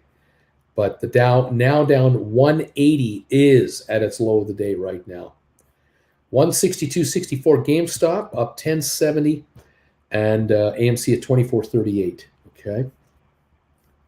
Thank you, everybody, for being here today. Thank you for 329 thumbs ups. You guys are awesome today. Thank you for this. We have a shot at 400 before I go off the air today. That is fantastic. Thank you, guys. Hitting that thumbs up button for us. Get us over 350, and then let's tackle 400 today. And let's make this happen. Thank you all for these thumbs up. There's number 330 just came in. Robert Benson says, I am number 324, buddy. Right on, man. Thank you so much. I appreciate this. It's all good.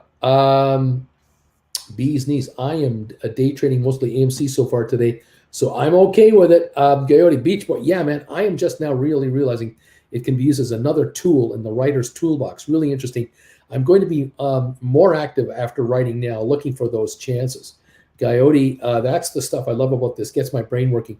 The key, Coyote, is when you're writing a call, you want to write a call with premium, time premium, as much as you can get, because that is your shock absorber for a loss. So if there's a jarring move on the stock, you've got a shock absorber called time premium to bail you out of a wrong write.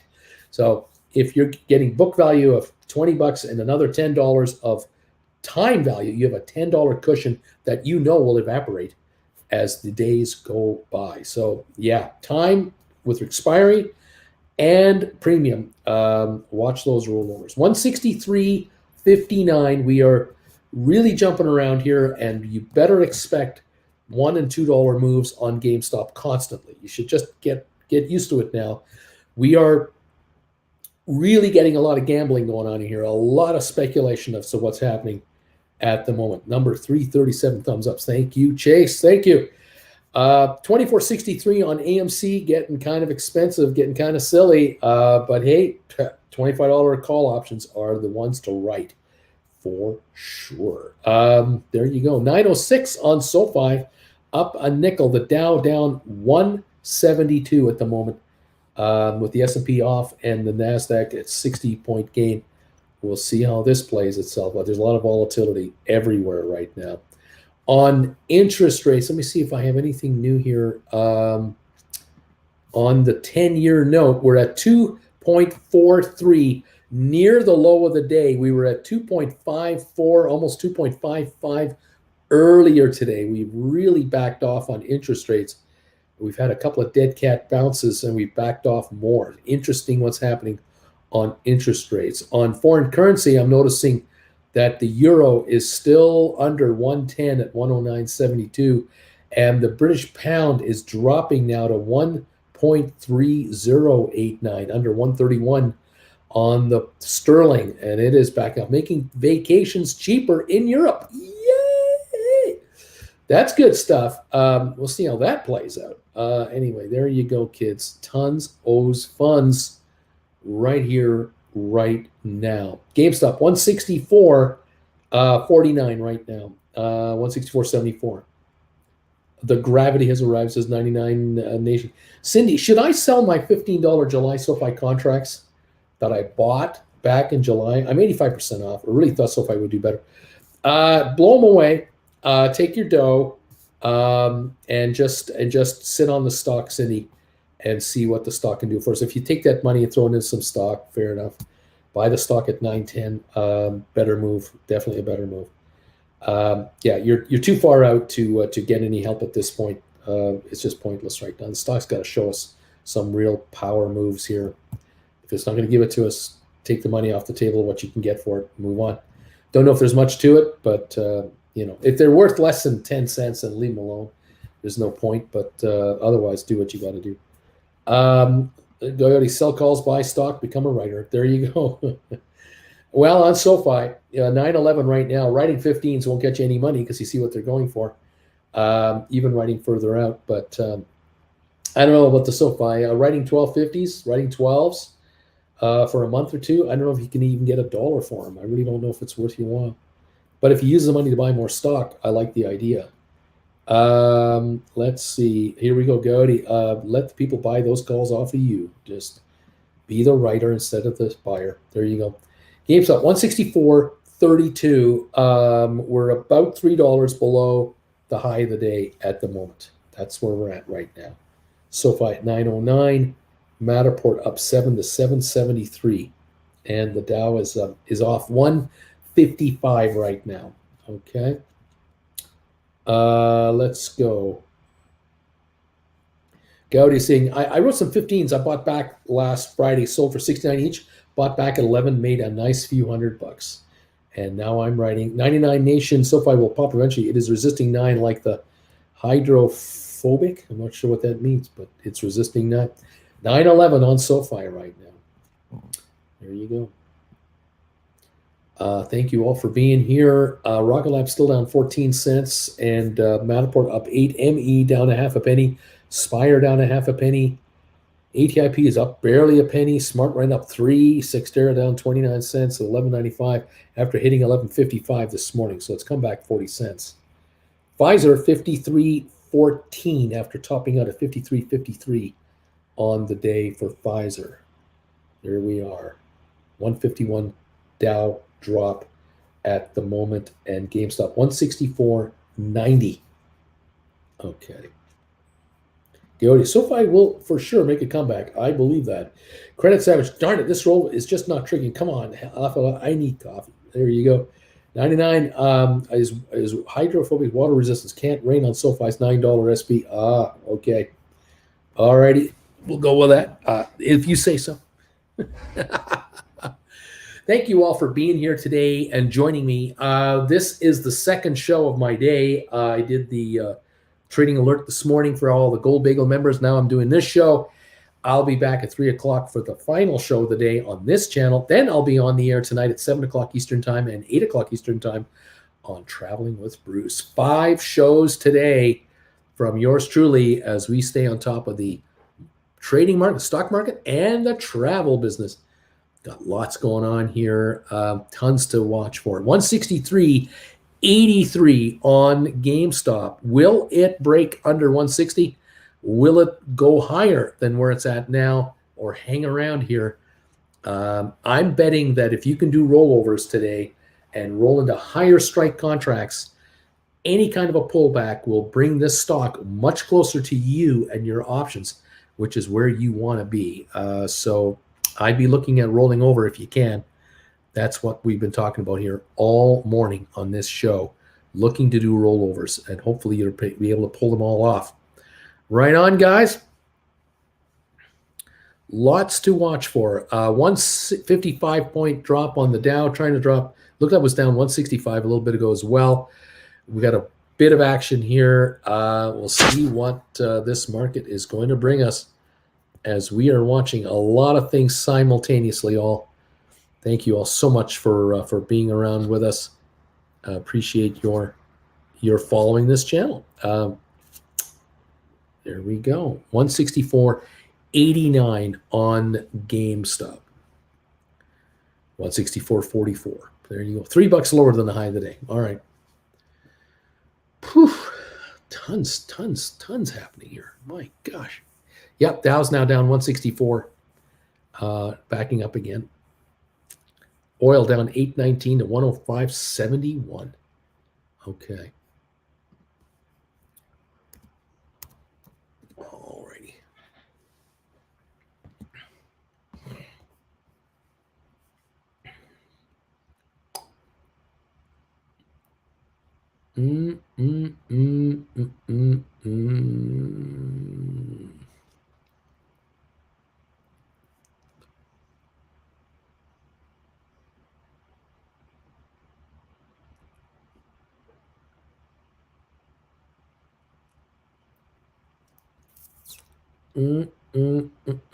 Tesla to request investor approval for stock split.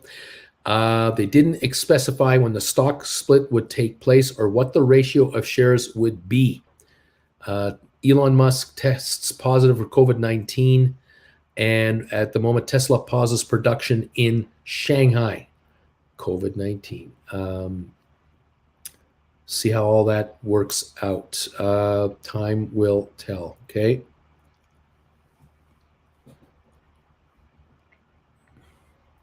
Interest on savings accounts isn't budging despite rising inflation. Yeah. COVID-19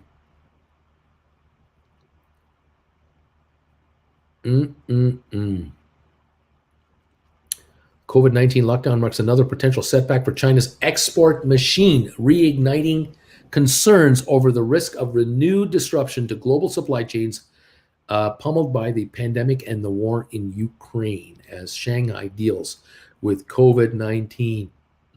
Okay.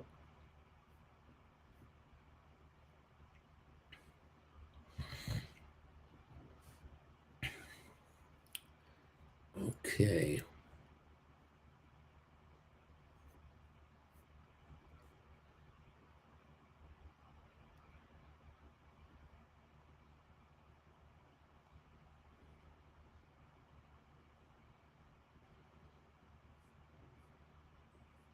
Okay, lots of headlines out there, lots going on. Still talking about the Oscar slap. There's a lot of talk about that. Oh, man. Oh, man. Okay. John Anderson, thanks, everybody. Have you been scanning for prospective stocks you're not involved in? I'm always on the lookout for others. Do not be surprised if I bring up some more as time goes by. Dear Uncle Bruce, I've been thinking about buying Cisco stocks so I can write cover calls, but the premium is usually well below $1.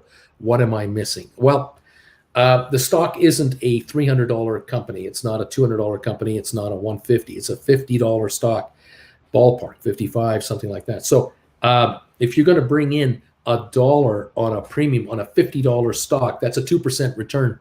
That's like bringing in $3 on a $150 stock. So it will not bring in the kind of money that GameStop will bring in, because GameStop is a volatile stock, very high swing rate.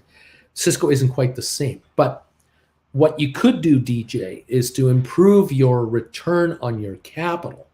Is you could, instead of buying the stock at $55, 100 shares is $5,500. Why don't you consider buying deep in the money call options on Cisco, calls that expire next year, January or further, buying up maybe $40 calls, $35 calls. You'll probably be able to buy a call option on Cisco for about $2,000, $2,200, something like that. Now, if you get a $1 return from a premium, you're getting it on a $2,200 investment, not a $5,500 investment. And now you're up.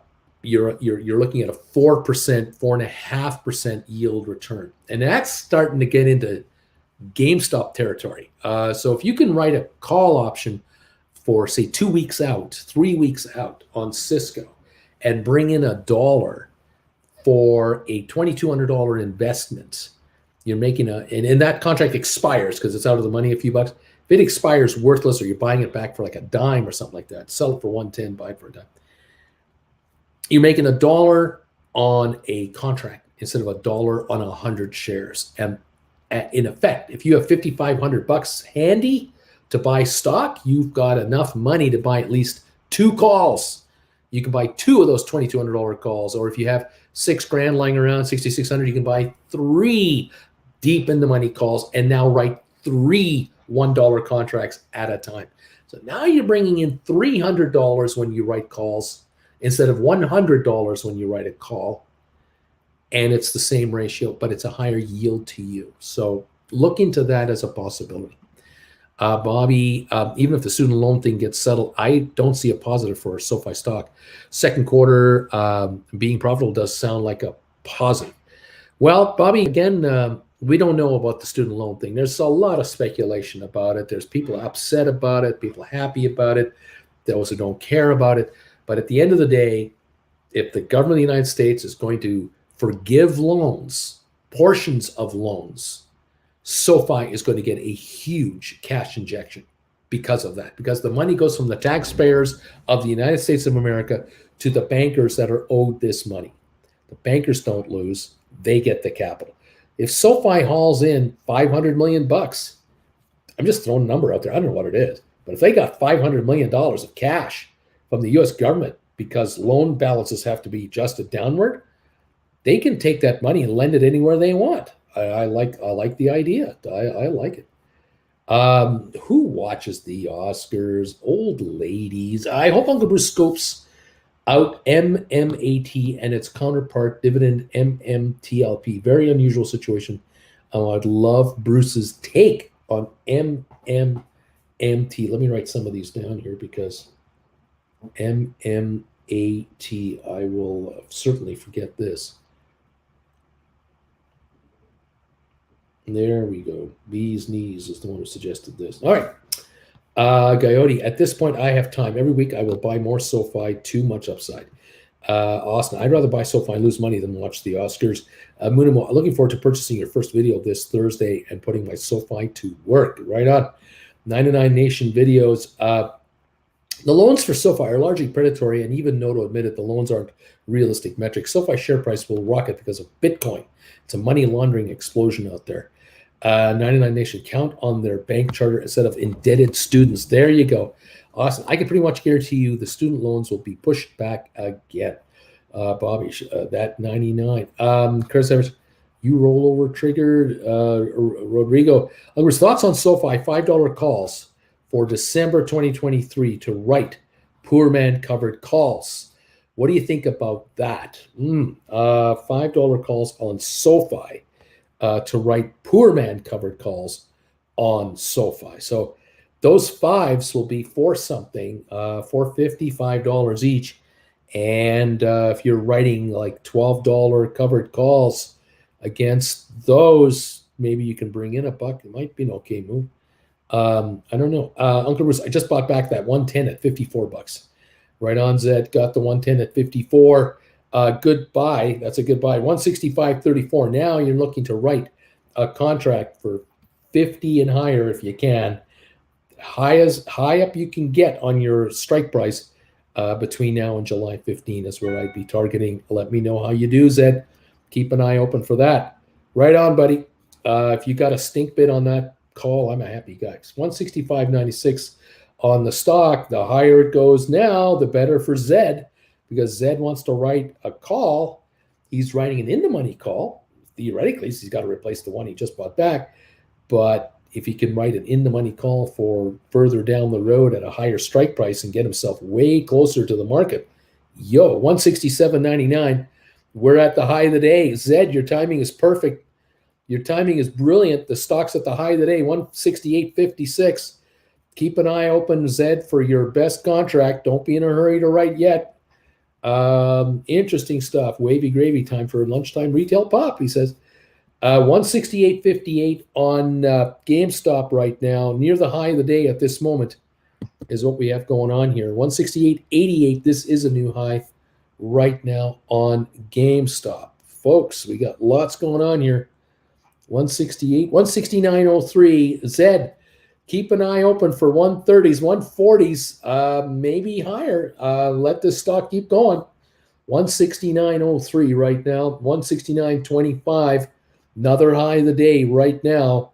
169.25 high of the day on GameStop, going higher, 169.40 even. We even touched that. Here we go. We're moving on GameStop. I don't know why. I don't know who. I don't know how. It's just going higher.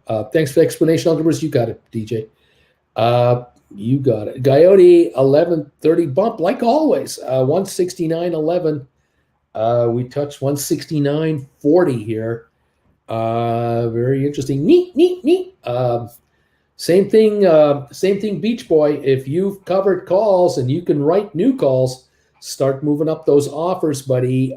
Taking in more money. Avenger Gamer, I said today we're green. And I'm on the profit finally. Right on. Thank you for the donation, buddy. Way to go, pal. Coyote, I also think it's West Coast waking up and buying. Free thinker, laugh at all your way in the money covered calls. Bam, I have been trying to buy back my covered calls at 61.80, but just does not hit. Crap. Scully, 170.77, 170.77 right now. Free thinker, don't roll them. Just cross your arms and wait. Michael, this stock makes no sense. Coyote, free thinker, McJones, come on, man, laughing out loud. Unbelievable. You guys are getting richer on your stock. That's all there is to it.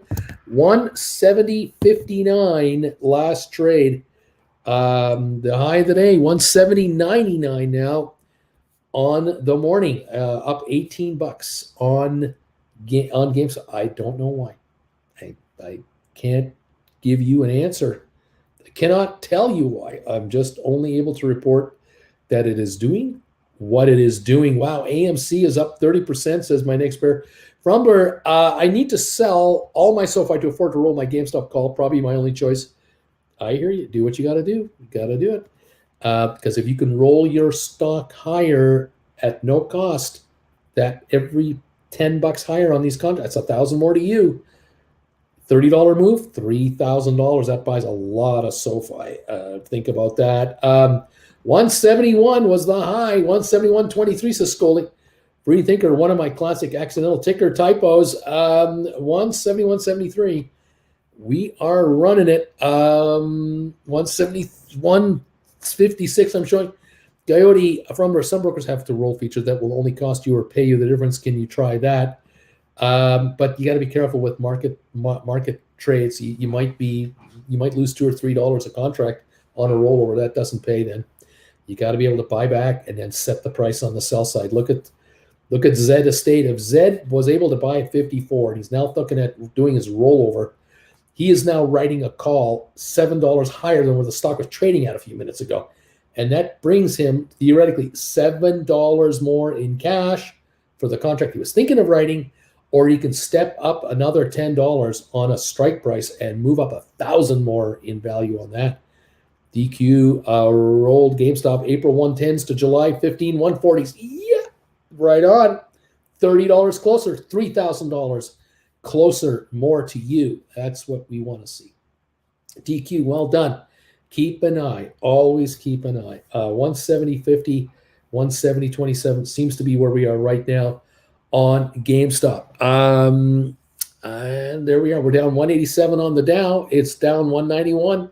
The Dow is worse than before. And the GameStop 172 is our 172.26.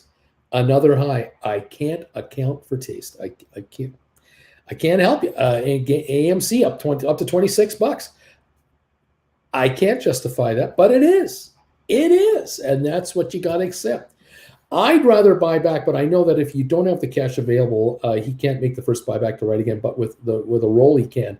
I'd only do it if he really thought I was going to get exercise. I hear you, Coyote. I totally get you. And the key then is, which contract are you rolling into? You want to make sure you're into a tight spread. Exactly. Yes, indeed. That's why you shop for the contract you're going to write very carefully.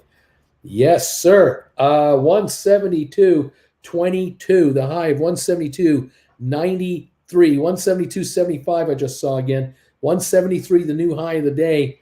I have an order to do a spread trade, but I think, like Bruce says, more control if you can buy back and then sell one after. There you go, 173.29. That's why you want to control your sell, because of prices like this. 173.29. It's a $10 move in 5 minutes. This is where, we want to score the best we can get. We deserve the best we can get. Exactly right. Absolutely right. Oh my gosh. 172.82, 173.37. We're jumping around all over the place, guys. All over the place. High today, 173.48. We're at 173.45 right now. Yeah, I agree, fully, says Coyote. Mr. T, Uncle Bruce, how can I roll these 100s? The price keeps going up. I know. But if you've bought back your call and now you're writing, you're in good shape. Is March calling? I'm not sure what that means. 173.99. I think we're at another new high of the day here. 174.41 is the new high so far on the day. $21, $22 higher. H. Gregory, man, these buybacks are hard to time right now. We're in an unusual market. I mean, the Dow's down 196 and GameStop is up $22. What? Yeah, 196 down on the Dow, down 10 on S&P. We're only up 4 on NASDAQ. The market is going red, and these are going higher. You tell me what's going on. 173 on the GameStop after topping out at 174.49. No idea, man. It's wild. Coyote, Mr. T, you go further out, more time premium on a higher strike and break even to make profit. Coyote, because those other calls are also seeing big decreases in premiums. Freethinker, just own the stock and register it in your name and you'll be on the best you can get. Nobody can time the market, but we all know where this is going. GameStop has just started to implement meta moves. Coyote, remember GameStop was at 96 last Tuesday. Gas, my bellwether is throwing red flags. Coyote, nearly $100 gain in less than 5 trading days. That's right. We were $70, $78 last Monday. Was it last week? 173.12. Unusual activity? Oh yeah. Splair. Yeah, one position from GameStop since 87 to 97%, and another position leverage at 194. This is great. Coyote, Freethinker McJones, I've heard that 1,000 times the past 365 days. I've heard that again and again and again. 173.50 right now. The volume on GameStop today, 7 million shares. AMC, 26.21, up 5.97. This is just short of the high of the day of 26.36. Hey, we're 26.35 now in AMC. This is the high of the day, up 6.11. I can't tell you why. I cannot. I have no reasoning for it. I can only tell you what to do, what you got to do with rollovers. That's all I can say. Some of you right now are able to roll into 130s and 140s and 150s. Oh, am I proud of you guys. Coyote, March 21 GameStop closed at 94.20. Bobby, Matterport got a meta move. I don't like meta moves. Matterport is only up 5, and that meta move is not right. No, SoFi down 4 cents, 8.97. The Dow down 222. We're going redder on the markets. We're down 14 on S&P, down 15 on NASDAQ. We're down 759 on oil, but we're up 1882 to 170.77 on GameStop. Freethinker, and you still haven't considered it. My next pair, I think GameStop will be over 200 by the end of the day. Coyote, yes, entertainment, any thoughts? 99 Nation. Oh, wow, this is like an abyss below the opening. Coyote, I considered it and decided to write cover call. I have 2-time my GameStop position since I began writing and will continue to do so. There you go.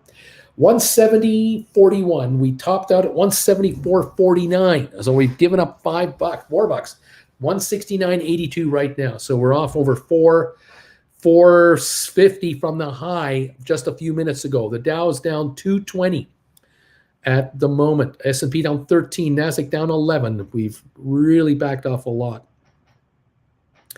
Let's see. Let me take a look at that. Where is that?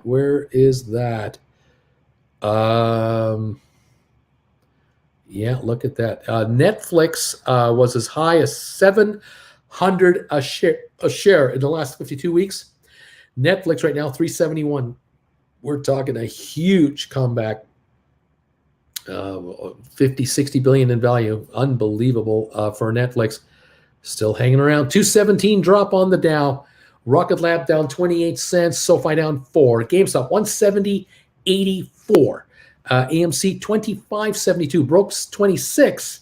Backed off. Got to 26.47. And we now backed off 70 cents on AMC in 5 minutes. Matterport down 6, ME down 1.5, Spire down a penny, ATIP down 2.5 pennies, SmartRent up a nickel, Cyxtera down 26 cents.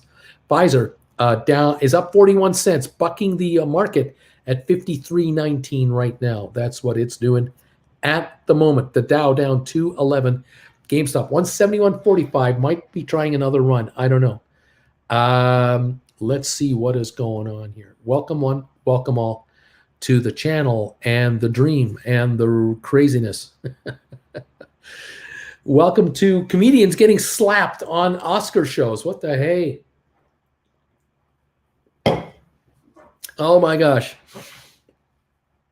GameStop 170.01 right now. Is that wild or wacky? It's wild and wacky. Yeah, it is wild and wacky. All right. Keeping an eye on all this. We're working today. Rollover day today. Be rolling, guys. Get rolling up there. Write higher strike price contracts and bring in more cash. Absolutely do it. Move up 20, 30, 35, 40 bucks a contract if you can, because it's thousands in your direction instead of someone else's. If you can do a rollover where it costs you nothing, that's ultimate. But even if you have to pay, if you can afford it, if you're going to pay $1,000 a contract to do a rollover, but you gain $5,000 in strike price, that's paying $1,000 to get $5,000. That is good money, and that is worth your while. So keep an eye on doing this, because if you don't do anything and get taken out, you get taken out at 90 or 95 or 100, 105, 110 on GameStop, you now have to wait a long ways for this to come back to you, if it will. In the meantime, I just throw this at you as a commentator. If you can do a rollover within $1,000 of your contracts and move up substantially on strike price, it is a smart move to make, a very smart move to make. Okay, here we go. Freethinker. I bought more recently at 86.69.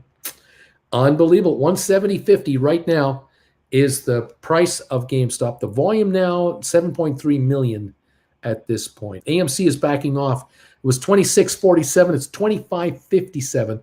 90-cent drop on AMC just in the last little bit here. It really went too far, too fast, and it hasn't stopped yet. It's got to go a ways yet. Matterport down a nickel. SoFi down 3. Rocket Lab down 26. The Dow down 230 points. I think we're at the new low on the Dow. Yep, we're at the new low of the Dow, down 230 points, and GameStop is 170.75, reluctantly giving up $3-4 right now. Very reluctantly, just gave up $4 from its high of the morning. Unbelievable. If my stink bid on Rocket Lab lands, I'll be so stoked. Come on, 760. Oh, so close. Word is, Uncle Bruce, that Jada Pinkett Smith has, which is a medical condition. Yeah. I know. We know all about that story. We know all about that story. Will was not impressed. And Will is in shape, and he's big. Coyote, I mean, like 90% of men have a condition where their hair falls out. People make bald men jokes all the time. It's so tame. What are you going to do? What can I say? Moving on. 170.40, up 18.45 on GameStop. 171 right now. Okay. The Dow down 218. S&P down 13. NASDAQ down 9. Oil down 730. Gold down $18. That is what's happening there on the interest rate watch. Let me double check now. We're still a little better now on the 10-year at 2.46 after hitting 2.42. Bond futures have stabilized a little bit. The pound sterling is a little better than it got down to. It was as low as 130.73. It's now 130.84. That's a pound is worth about $1.31 to the American dollar. And it has been dropping lately in the last few weeks and months. Okay, keeping an eye on that. GameStop 171.49. Keeping an eye on that. Oh man, you got me working hard today. Working hard. I sound like a curler. Oh my gosh. Thank you all so much for popping in here today. It's great to see you. It's great having you with us today. The thumbs up meter, 363 thumbs ups. Thank you guys for that. We're only 37 away from 400. And if you can find a thumbs up somehow, somewhere that you can hit that channel with, hit me up there with a thumbs up. Get me to 400 kids.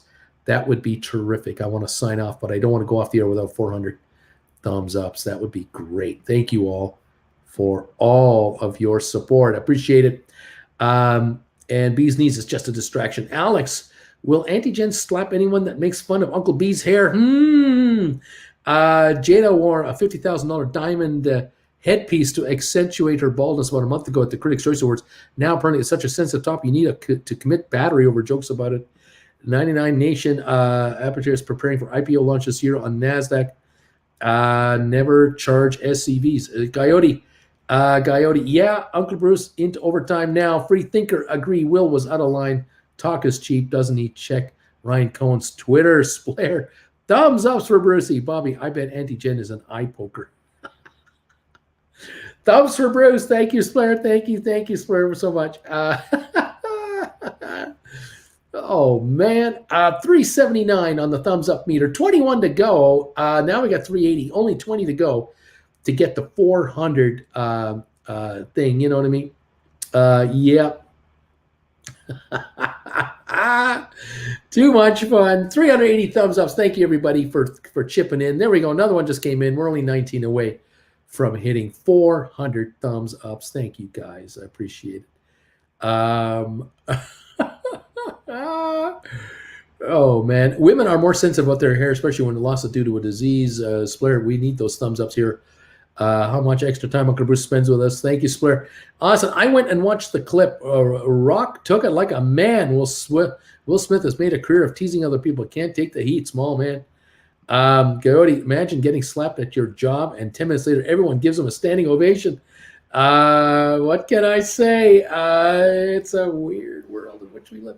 GameStop 171.25, 171.46 at the moment. $3 below the high of the day, approximately at this moment in time. AMC has given up $1 from that high of 25.40 something. We're a buck lower right here. Anyway, there you go. Man, oh man, oh man. The Dow down now 245, 246 points on the Dow. We're at the low of the day. Dow down 250. We're falling here. S&P down 16. NASDAQ down 50. Now the percentage drops 0.73 for the Dow. So it's only 3/4 of a percentage point. 0.36 for S&P and 0.11 for NASDAQ. NASDAQ has been holding the best results today, but it has gone negative now to kind of join these two other markets. We'll see how this all kind of works out. Free Thinker, facts. Bald men can attract women. Bald women will have a harder time, but it is more acceptable for a woman to wear a wig than a man. Still, she shouldn't have to. It's a mess where we worked ourselves into. It's crazy. It's insanity. It is what it is, and that's what it is. 170.69 on GameStop. 25.18 on AMC. Now down $1.29, $1.31 drop on AMC in 10 minutes. Still up 492. It's giving up some ground now. The GameStop volume now at 170.78 last trade, 7.58 million, 170.40. And that takes us down $4 from the high of the day in the last maybe 15 minutes. Okay. It's been a heck of a run on this stock. No question about it. Let's see. Anyway, thank you all for your commentary. I appreciate it. I'm watching a lot here. 170.04 as we're pushing the 170 barrier around. We might break through it. We might not. 897 on SoFi down 4. 769 on Rocket Lab down 27 cents. Down 258 on the Dow near the low of the day here. Matterport down a penny. ME down 3 cents. Spire down 1.5. ATIP down 2.5. Smart Rent is up 7. Sextera down 24 cents, back to $12 a share. Pfizer now up 31 to 53.08. The high today on Pfizer was 53.30. 53. So it's backing up again on Pfizer at 53.08. Robinhood up only 2 cents. Vanik down 355. Home Depot red again, down 78 cents. IBM still negative, down 58. Microsoft falling now, up 284 after topping out at 310. It's at 306.50. Microsoft is backing off. Apple 173.39 down $1.30. Got even, broke even twice. Couldn't hold it, and now we're down to 173.39 on Apple. We're backing up. Goldman down 498. We're backing up. Cisco definitely backing up, down 35. Facebook down 147, falling. Amazon is falling back. It's still up $24. Tesla's backing off, but it got up to 1,096. It's now 1,080. It's still doing a good run here, up $70. Google down $26. Been red almost all day. Down $26 at the moment on Google. Bed Bath Beyond up 50 cents to 23.09. BlackBerry unchanged. Royal Caribbean up 77 cents. Target off 165. JP Morgan down 339. Costco down $1.39. Walmart holding a gain of $1.50. Nvidia down 290. American Airlines down a dime at 16.90. Netflix down 316. Moderna up $1.08. That is where we are at right here, right now. Down 300 points on the Dow Jones. That is 0.87 of a percentage point. Down 300 on the Dow. Down 23 on S&P. Down 42 on NASDAQ, as we're running into more selling right now in this market. Okay. GameStop 168.01. That puts us now 640 under the high of the day. 168.01. All right, lots to watch here, lots to follow. Hopefully your rollovers are working out for you out there.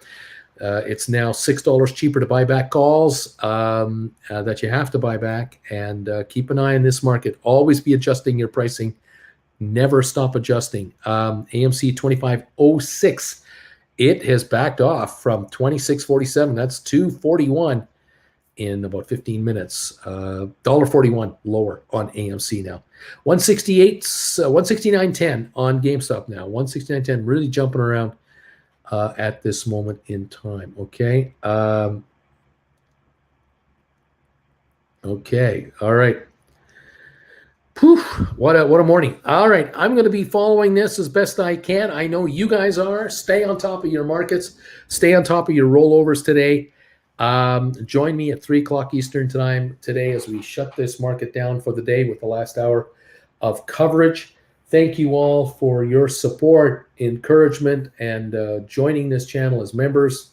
We love you guys. Thank you for these thumbs ups. How are we doing on those thumbs ups?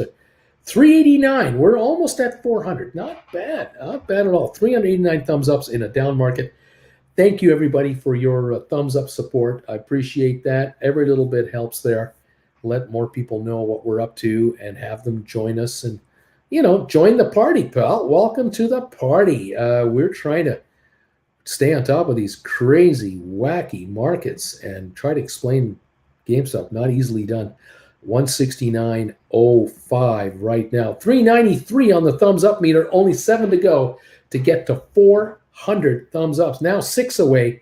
394 are in the hood here. This is fantastic. Thank you guys for getting me to 400. Oh, excuse me. We're so close to 400 thumbs ups. 394 thumbs ups are in the bin. We love it.